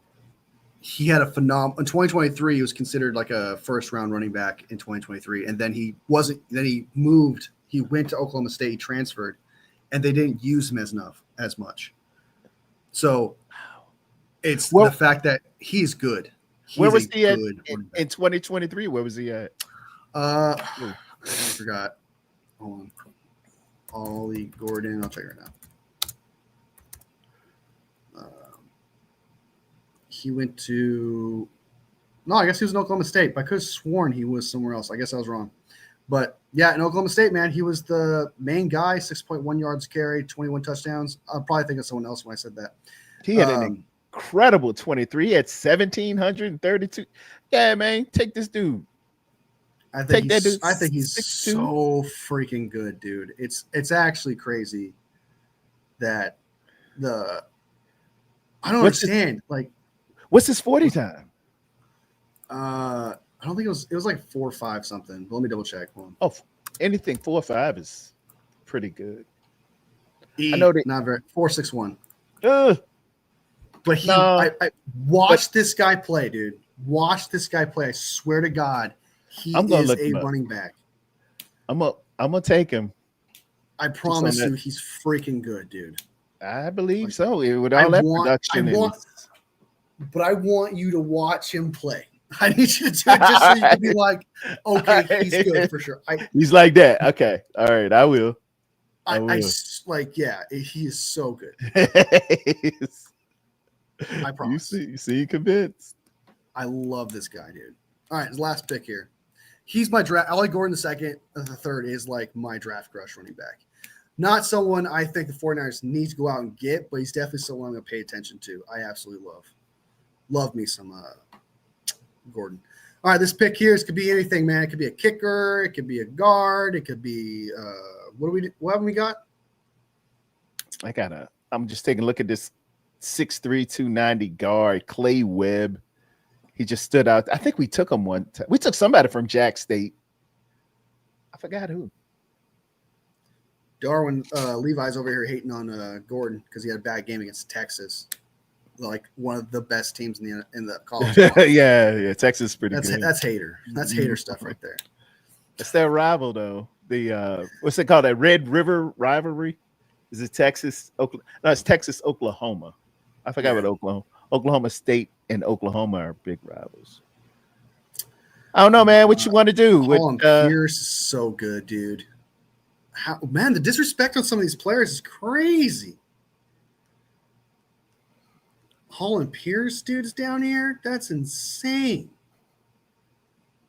What about? I think. All right. Let's focus here.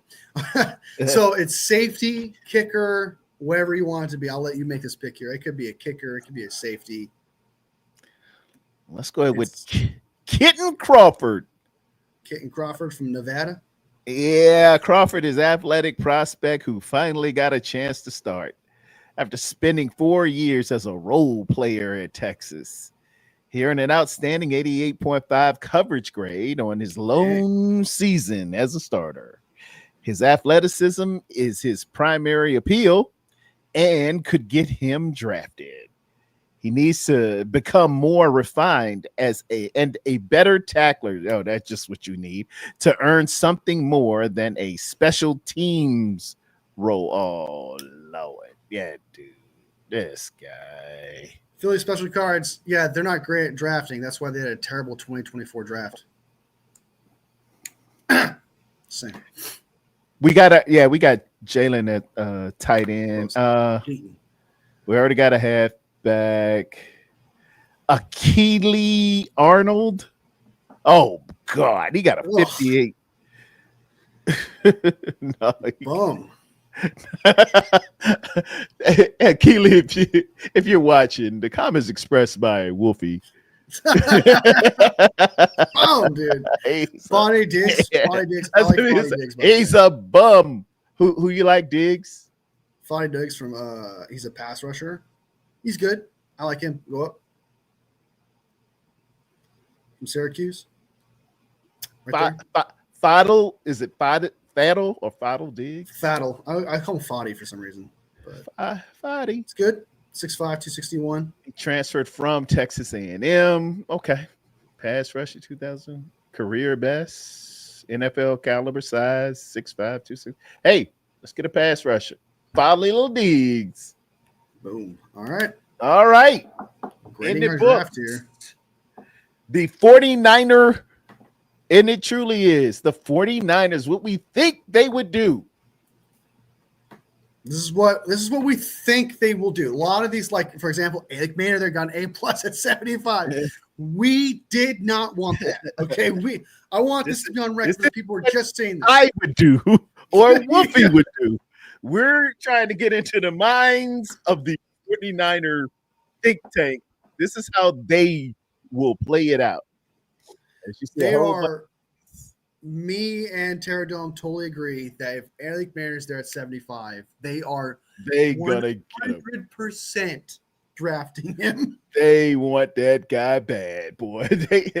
They might run up to the table right after 43 and put the ticket in for Alec Ayomanor. That 75th pick is going to be something like a wide receiver or a tight end or safety or linebacker. It's going to be something that's not a D tackle or a D end or guard. It's going to be something outside of those needs for sure. I think it's definitely going to be a wide receiver like Alec Maynard there. If Alec Maynard's not there, they're probably going to go tight end, linebacker, safety, or maybe even Kyle Williams there at 75. They might even do that.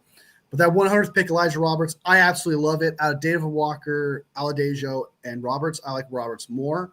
Yeah. But I think that they've done their research on those 3 pass rushers in general, where I think that they're just preparing for a 100th pick of that guy or a D tackle there at 113 and have a D tackle 100 and then D end at 113. Get one of those guys, see if they could work with one of them.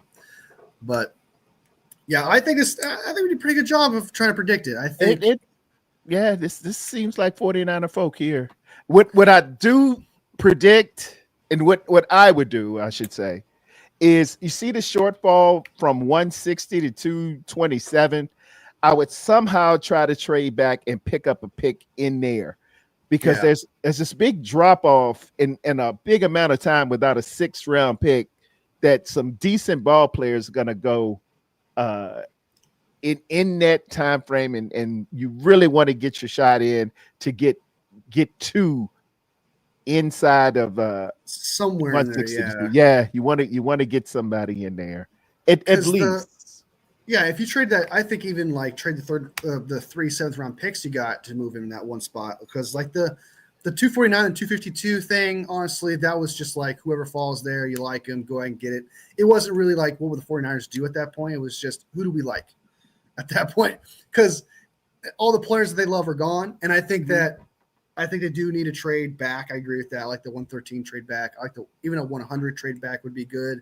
Yeah. Whatever it may be, but that sweet spot between 138 and like 180, there's like a sweet spot there for the 49ers. Oh yeah. It's gonna be some good ball players right in there in that 180. Yeah, so don't be surprised if the 49ers end up with like 2 6th-round picks, something like that at some point, with trading back. Because I do think, even if they don't trade back from 11, I will make a prediction that they will trade back with one of these picks. So we're going to be wrong about something here, but I do think that they're going to trade back with either 100, 113, heck, maybe even 75 might be it if Alec Maynard's not there, and Kyle Williams or whatever obscure pick they want there. They would probably trade back, I think. They're going to trade back at some point. And my best ones were the ones where I traded kind of back in 2, and then another one in 4 to pick up a couple of spots for right in around that 180. You get some good ball players there. Yeah.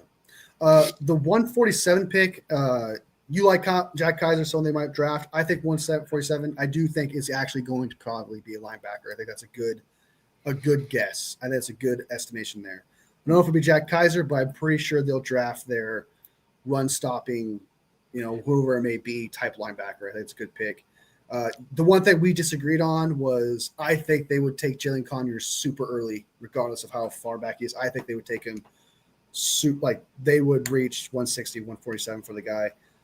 Caleb Rogers, though, I think they want their swing tackle. And like you said, if he's there at 160 and they don't trade up if they don't reach for Jalen Conyers, that's a great pick there. Yeah. For someone like him. So, and I love Jalen Conyers. I wanted Jalen Conyers. He's one of my 10 steals, but I don't, the way it's rated here, that would just been a total reach. It was a C as it was. If we would have reached up and got him, man, I think they would have gave me an F. But they probably have it, like you said, even more so on their board higher, because their board might not look like ours, ladies and gentlemen. It definitely doesn't look like PFF's. They've got it ranked different as substance of the Ricky Pearsall pick last year. He had a first round grade on Ricky P, and everything I looked at had Ricky P at least at 3 or 4. So you never know. Yeah. So I think that I think we did a good job of predicting the picks. I think that we did everything pretty darn well when it comes to that. Now, as for what we would do, just real quick, I guess we can go over it. Walt's Nolan at 11. Don't hate it. I think instead of a guard there at 43, I probably would have took Talik Williams or another D tackle instead. Yeah. At 75, I'm taking either Demetrius Knight or Makuba. One of those guys is going to be a 49er. Don't care. That's exactly what I would do. At 100, I'm taking my D end. And then at my 113, I'm taking a D end. So I got my 2 D tackles early on, my 2 pass rushers at 100 and 113. Or you could flip it if you wanted to, where like you have your pass rusher at 11, pass rush guard or tackle at 43. Tackle, yeah. And then 2 D tackles at 100 and 113. That's what I would do. And then I would make sure I get Kyle Montague at some point, because I'm in love with that running back with the value and what he does. Yeah, I'd make sure I get that guy. All of our drafts have been really, really similar. We go after that interior, which we need, and then we get fancy with an elaborate past 113. We're really looking for who we want, and then you can either double up or go after some previously ungotten folks. So, but all right, man, it's a good draft, very solid draft. I like it. Yeah, I think you addressed all your needs, really. I mean, the only thing we didn't get was a safety, but they didn't do much research on safeties and running backs. So it's kind of like, if you're going with the prediction aspect of things, they're probably not going to do that. Probably not draft a safety, sadly. But like Makuba's there at 75, man. I'm gonna be screaming at the TV. Man, you better get they better call me. You better get it. I will be on with you Friday and Saturday if you want. Okay. I have to work Thursday night, but Okay. I don't think I don't think they'll do too much on it. They're gonna stick with that 11 pick. I really don't believe they're gonna get crazy. There's not gonna be anyone that like I made a video on this already. Well, also Adam Schefter kind of confirmed it. Where like there's so many teams that want to trade back instead of trading up. There's really only one team that's rumored to want to trade up, and that's the Broncos. And the only way for the Broncos to want to trade up is if like Genty fell there, or maybe even the Steelers would want to trade up if like Shedeur Sanders fell there, something like that. But I don't think that's going to happen. I agree. I don't think they're going to find a suitor to trade. No. I would trade back no matter what you can get. Like if you can get like another 6th-round pick just to move out 2 spots. I know it's not great value, but like I would almost do it just because it's like I like what you can get with the 6th-rounder. Yeah. So I wouldn't hate it, but I can see the 49ers being like, no, we want more. You're not give us to us. We'll take what we can at 11. So I agree with you. I think 11th pick is going to be 11th pick.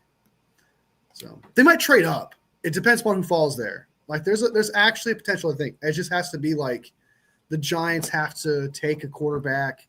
The Browns will have to take Genty, and then Hunter and Abdul Carter kind of fall into that 5th area. Yeah. Kind of type thing. Or Mason Graham falls in that 6th area with the Raiders. Because I've heard the Raiders want to trade back. So that's what would have to happen. The Abdul Carter, Travis Hunter, and Mason Graham would have to be there around like 5 or 6. Sorry, at 6. And then they'll probably want to trade up for a guy like that.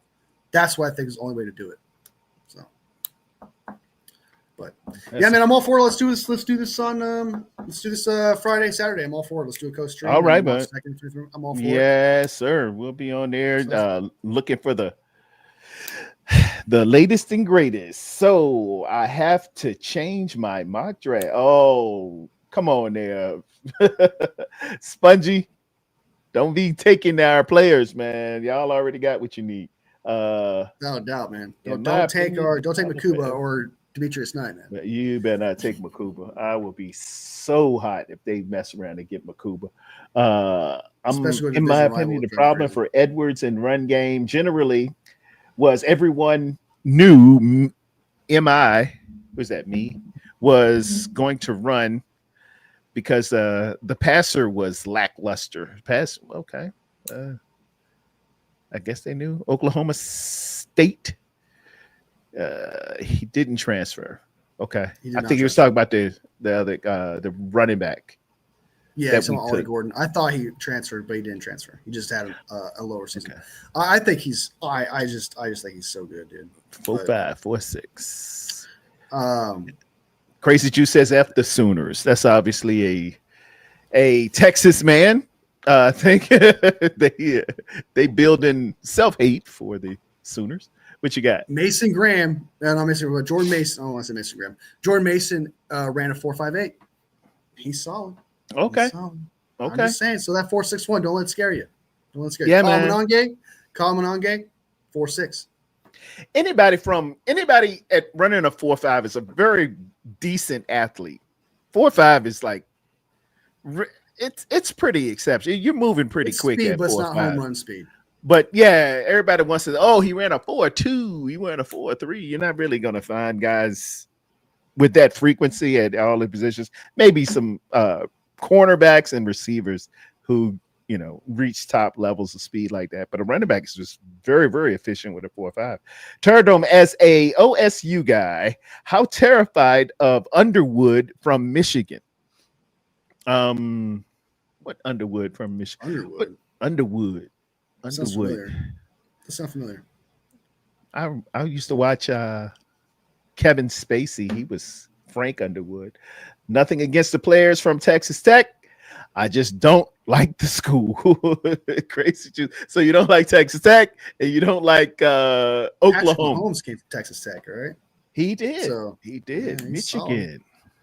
I don't believe Levi ran a 4.7, dude. That's crazy at 230. That's inflation. Levi ran a 4.7. He says he ran a 4.7 at 230 plus. Yeah, no. I'm sorry, I'm not buying it.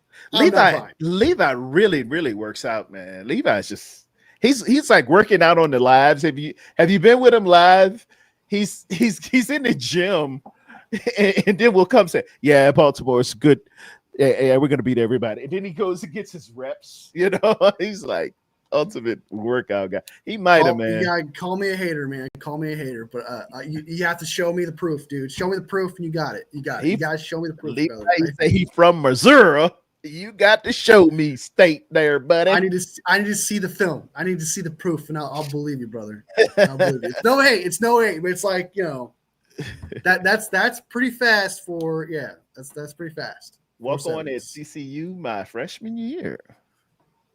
I think you got Bryce Underwood, Michigan. Just paid like $12 million for him. Oh, the quarterback. I think it's a quarterback from Michigan. I think that's who he was. Okay, that's a lot for a quarterback in college. $12 million. Well, you break it up, dude. What's that, 4 a year? That's what the kid from Tennessee wanted. He wanted to increase his salary. He was just getting 2 a year. He felt like he felt like he had a good year. Went in there renegotiating. They told him go, pound pavement, and now the guy's walking around looking for a job. Well, now he got one. He went to UCLA. And okay. Found a job, and they paid him $1 million. So they gave him step 2. They gave him 1. He's like, damn. He's so upset. He went to a weaker offense. Paid less. I love that. Oh man, yeah, they dogged him on that one, man. He tried to come to Chapel Bill, Bill Belichick. He came to Bill Belichick trying to get that. Bill said, Bill, you really need to get on. We're moving to Cincinnati. Bill ain't want to hear it. And I grew up playing against Hunter Renfrow. Solid. I made this prediction before. I'm going to say May 28th to 29th. I'm going to give you exact dates. 28th to 29th, he's going to get paid. I have no idea. They need to do something. I just don't know what these people are doing. Like, you're like now. You're like now. Just get it done. Who else you getting? Just get the man his money. Stop, and we can build. We can just build around it. Everybody will know what's up. But the hemming and hawing, man, it just sends a bad message. And then you get people coming out of the woodwork. Like, oh, obviously they don't want him. Maybe they'll trade him. Well, did we just hear not too long ago that Brock Purdy showed up to camp? Yes, sir. He's ready to go. And then I got show up though. My man, Brad Graham. Shout out to Brad Graham. He had some B-roll. He's working out with Ricky Pearsall and Cowing. I think I got. Did I tape it? Let me see. Yeah, man, he's getting it in with those guys. Pause. That's really cool, man. I'm glad. Dude, just sign him now, dude. Like, look at the professionalism. He's doing everything you want a man to do, and I think he threw at Kittle's camp tight end U. Or I got B-roll with him throwing to Kittle. He's working with his weapons. He's trying to get everything right. Just get the man his money. He's doing everything a franchise quarterback does. Just treat him. Why is everybody just so cheap? You've been getting free cable for 2 years, and now you're saying, well, I'm not gonna pay for the cable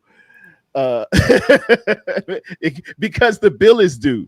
Dude, just get him what he needs, man. Get him what he needs so we can move on and be good. So who showed up to camp? Fred Warner showed up. He's there. Okay. All right. George Kittle, apparently, according to Matt Miyoko, so George Kittle told me late in the season that he generally does not come for the first few weeks before the on-field work begins. Okay. So he's saying that I'm not there because I generally don't show up there, which I don't know. Did he show up for last year's? I want to say he did. I could be wrong. Who, Kittle? Or was that Debo? Yeah, Kittle. I don't think Kittle showed up for the volunteer. I think it was what made a big deal was Debo. Yeah, showed up Debo for came in shape. Remember, everybody was like, "Oh, Debo's in shape. He's really gonna do some things." And you know, Yeah. So I think that I love the. I'm not too much. I'm not look if it's mandatory mini camp, then I would probably be like, oh shit, that's kind of different. But voluntary, I don't really take too much in that. Seeing Fred there after he wants an extension, I absolutely love seeing that. You know, that's a bonus. But Brock Purdy in particular, every 49ers fan who likes Brock Purdy would understand why he's not there. Like, they're not going to be like, how dare you not show up for voluntary camp, blah, blah, blah. If anything, him showing up there, in my eyes, I'm going to make a video on it probably later today because that's a big deal to me. Yeah. And what Mike Silver had to say apparently yesterday was if Brock Purdy were to show up to voluntary camp, that means contract talks are going good. Yeah. They're closer to the contract than people may think. So him showing up is supposed to be like a huge deal for that reason, especially with Mike Silver saying this. So I'm going to make a video on it probably later today and be like, hey, it looks like Brock Purdy might get signed soon or something. I don't know, but that's a great sign. I'm glad. And that's what Brock Purdy's shown. Like, I mean, that's what he did. Was he with Pearsall in Florida? Yeah. And he was with Kittle and Cowing and Cowing. Yeah. That's some really good B-roll. Yep. Man, God, I want this. I want him to sign. I know. I love the kid, man. Let's just get this thing done and put it to bed, and let's move on and draft some good ball players. You know, you got Puka Nacua saying, you know, we're out of our window or something. I really don't believe that, man. I think it's just a reloading, a reprocessing, a retooling, a resetting. If you're iron break down. Well, if you're rebuilding, you'd get rid of Kittle. You trade it. You get rid of Kittle. You get rid of CMC. Trent, CMC, and you would get something for all of them. And, you know, you overload this draft. We would have 18 picks. But they're not 18 picks next year. Like, there would be a lot more. There'd be a lot more going on than just what's happened now. Like, a lot of people, I don't want to rehash this conversation, but a lot of people think the players we got rid of were like, you know, key players. This is why we won games. Yeah, and they weren't, you know, with the exception of Greenlaw, but everybody else Greenlaw got away, but everyone else. Everybody was kind of they were replaced. They're already replaced, or they weren't beneficial to the squad, right? So, like, people were like, you lost Jalen Moore. That dude was a backup swing tackle. Oh, my God. Jalen Moore is gone. Oh, my God. What are we going to do? Oh, Jalen Moore. Oh, no. You traded Jordan Mason. He was the third running back on the depth chart. Like, man, you don't understand. You don't know this team, dude. You traded Debo. Debo was a liability. Like, what don't you understand? Like, it's just, I don't know. I just think it's crazy that some people like take advantage of this moment, and you know, it's rightfully so. I mean, football has its media situation where everyone takes advantage of the situation, especially rivals or people who grift, for example, are going to jump on this opportunity to talk shit about this team because it's clicks. It gets them clicks. People who hate the team are going to want to hear hateful things about the said team. Oh, yeah. You know, things that is like, for example, the AJ Brown. I don't know if you heard about this, but like the Patriots might trade the 4th pick to the Eagles so the Eagles can draft Abdul Carter and AJ Brown can get the Patriots would get like their 32nd pick, AJ Brown and more. It's like, that's not going to happen. That's clickbaity. You're going to click on that. You're going to hear what people have to say, and it's a conversation. But there's no way that's like, if you actually stopped and thought, that's not happening, dude. That's absolutely not happening. It's the same thing with 49ers. It's like, who told you that? You want the ultimate clickbait thing? The 49ers are going to trade for Kirk Cousins and trade Brock Purdy. You want views? Do that. There you go. What scenario would bring Aaron Rodgers to San Francisco? Ooh, he's already said he don't even want to come. Yeah, I don't want that guy here anyway, dude. It's crazy. I wouldn't either. I was trying to look up my notes, man. I had some notes back on. So I like writing my stuff. I don't like to put it on this phone, but at the end of the season, I said something like, get rid of Banks, get rid of everybody we got rid of. uh Talanoa Hufanga and somebody else. But they're all gone now. We got rid of Debo, Moore, Banks, Hufanga, Greenlaw, Ward, Charvarius Ward, but he was not going to come back because of the personal issue. Jordan Mason's gone. Debo's gone.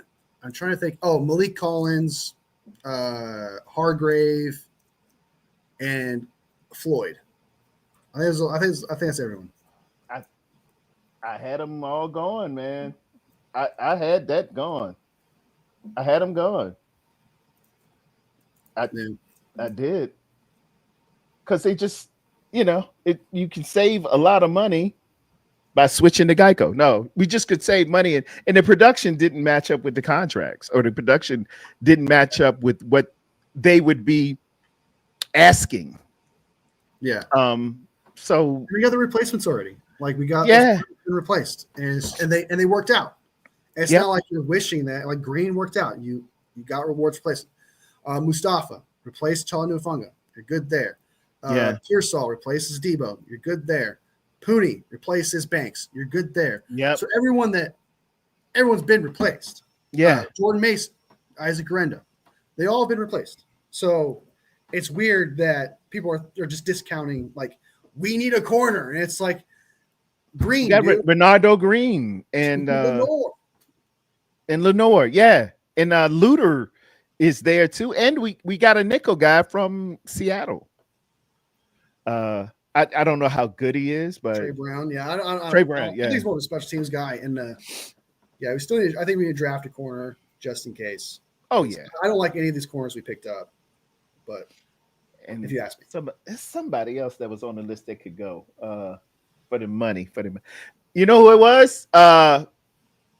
Who's the guy we got from Philly last year? Javon Hargrave. Yeah. I had Javon Hargrave. I said, yeah, he got to go, man. He ain't putting nothing up.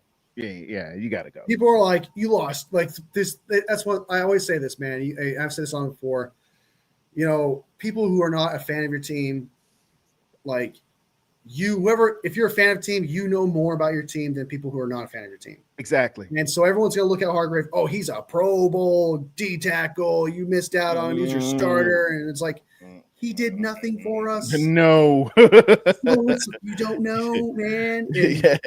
So when I it's kind of how I feel about like mock drafts. When I do like a mock draft for another team or anything like that. For example, Levi, he knows more about the Ravens than I do, but I'll be like, don't they need like an edge? Do you be like, sort of, like he said, like kind of, sort of. We have other guys who kind of got hurt, but if they were good, they would probably start and stuff like that. And so it's like, yeah, but at the same time, not, so it's like, more about your team and what you do. And you're supposed to. It's like your house. You better know where your guns are around your house, or that door sticks a little bit or rattles a little bit. Put a cloth on. You know the intricacies of your house. Some people just might know where you live, and you can all wave and say bye. You've seen all the games. You've seen all the stats. You've seen all their ups and downs. Yes. Everything about all those players. You've seen the interviews. You've seen college they came from. Who did they work with? Your defensive coordinator. I tell you, you're really a fan of a team when you can just know instinctively your offensive line. If you know your offensive line and where the colleges they came from or where they were traded from, you're a very, very astute fan to me. I have to respect you. You know your offensive line. Other people, the casual fan, well, I know y'all had Debo. And he go, you have no idea. You tell 11 targets and 3 receptions in the Super Bowl. They'd be like, oh, okay. I didn't know that. We got breaking news. Tarrerdome. John Lynch said that Trent Williams is also in attendance. Arrows are pointing to Trent returning. All right. The one that shall not be named was saying that Trent Williams might get traded and talking about the possibility of being traded. And it's like, dude, stop. I know he will say a Martian is going to be our offensive coordinator next year just to get to do Yeah, what he did. I don't want to make this a live talking about it, but like if you literally hear him, like he knows it's a clickbait video the moment you talk about Brock Purdy being Brock traded Purdy. and like Kirk Cousins, a smile gets on his face. He goes, Kirk Cousins. Yeah. You're talking about Kirk Cousins. Oh, Like yeah. He points to the camera and goes, Kirk Cousins. Here it comes. He knows that's gonna get the clicks. So Oh yeah, look at that. Yeah. I might do that one day. Just throw arbitrary stuff out there. Yeah, I heard somebody was eating boogers at film at 11. Dude, for sure. I used to challenge people on their team. They'd be like, "Oh, such and such is trash." I'm like, "Name 3 players on that team other than the 2 people you like." I'll see that too. Like you'll see like on social media, you'll see like on TikToks or something like that. Like, all right, who is this guy? And I'd be like, that's Donovan McNabb. That's Donovan McNabb. And they're like, I'm like, are you serious right now? I was like, wait, come on, you're an Eagles fan. Or Mike Vick would be on them. They would know who he is for like Falcons fans, which is crazy. Like they don't know like players you would expect certain teams to know, players to know. But fans to know, they don't know. But they know. I know y'all sorry. Yeah, it's absolutely crazy to me. Some basketball ones too get me crazy. Like I'm like, even I know that, dude. The casual fan, the rat cone. We ain't gonna even go there with him, man. Giving him you don't want their. I've done it before. You don't want his cult coming after you, man. His cult comes after you. Right. Really? The cone heads. Is that what? Yeah, the cone heads. Yeah. They will come after you. So you proud of that, dude? Yeah. I never questioned someone's knowledge on their own team. Now it's not like I'm gonna go to them and just say, how many Super Bowls you had and who was the Super Bowl MVP and nothing like that. It's just I gauge your involvement or your fandom in how well in depth you know your team. When I'm talking, I'm not going to belittle them or nothing. I'm just going to say, when I start talking to them, and if they know their offensive lineman or know that Jeff Stutland is their offensive line coach, and I know I'm engaging with somebody really in depth in terms of knowing their team as much as I do, so. Yeah, like you know when someone knows more about their team than you, like they actually like sometimes, like for example, if you talk to me, if I talk to you, or if I talk to Levi, clear as day they know a lot about their team, so it's like, okay, I can't question it. But there's sometimes when you talk to a fan, they don't know who the backup quarterback is, or they don't know like where they were last year, what their record was, and things of that nature. They just know that they were bad or good, or if this guy was once a really good player, so he must be good all the time. You could tell when you talk to somebody just how much are they familiar, because like you'll talk to a 49ers fan and they'll be like, Debo is fantastic. And it's like, you clearly haven't been paying attention. You're just thinking about the past, and they play Madden. Like in Madden, he's a 99 on Madden. which is how the Jets chose their player. Oh yeah, get that guy. He's got a good Madden rating. I had a dude maybe tried to bet me $1,000 of Rashad Bateman. Wasn't currently on the Ravens. This guy ran a college football podcast and was as a Steelers fan. Oh well, he is on the Ravens. Even I know that. Because he was a big deal in the playoffs last year. So I tried to tell him he's getting mistaken with Rashad Perryman. I didn't know he. I remember Rashad. I remember Perryman. I didn't know that. I didn't even know that. But I have to get going, man. And I do too, man. With 320s. Oh Lord, Yeah, we've been going. I am. Yeah, we've been doing a lot of stuff. Hey, I want to thank everybody that came out in the chat, hung with us for 3 hours and 26 minutes and 3:27 right now. Just tripped This is over. the average Tarrerdome Wolfie show. We will be back, or I will be back Thursday. I have to work that night, but it will be draft day. My ritual, I'm gonna watch Kevin Costner draft day on draft day. I'll get off at 7 and I'm gonna plug my man on and I will be talking to y'all around noon. I'll do noon. You're gonna watch draft day while you go live? No, because I don't want them. These folks get mad at me if I even show clips on the movie or, you know.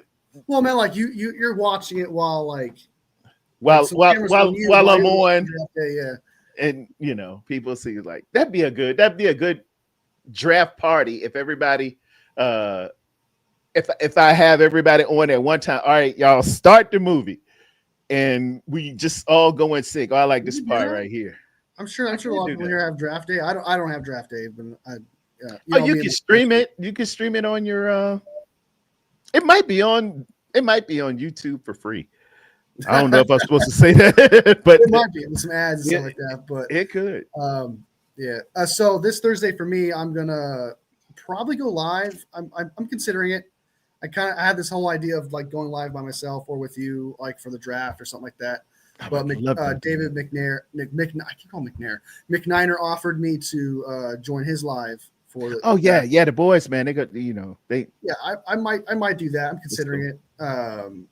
So, but I should let him know soon if I'm going to do that. But so I'm doing something on that day. Then we'll go live for the draft. Which is supposed to be like what? When does that start? Like at 7 for you? It's like 4 for me around that time. 8. The second day. Oh, the second day. Oh, I guess the second day starts at like what 4:00 Pacific time, 7 for you. And well, it's going to be on noon. The second day's on a Friday, so I think that they'll do it at prime time again. I don't know. We need to check and get those. Yeah, times. I'm pretty sure this I know the third day starts at noon. That I do know. The third day. Yeah, and it goes quick too. I mean they're just picking. Yeah. Yeah, definitely. 2025. We will put it all together. And I want to thank everybody for coming out. God bless each and every one of you. And remember, everyone, we walk by faith and not by sight. In Jesus' name, amen. Have a wonderful day.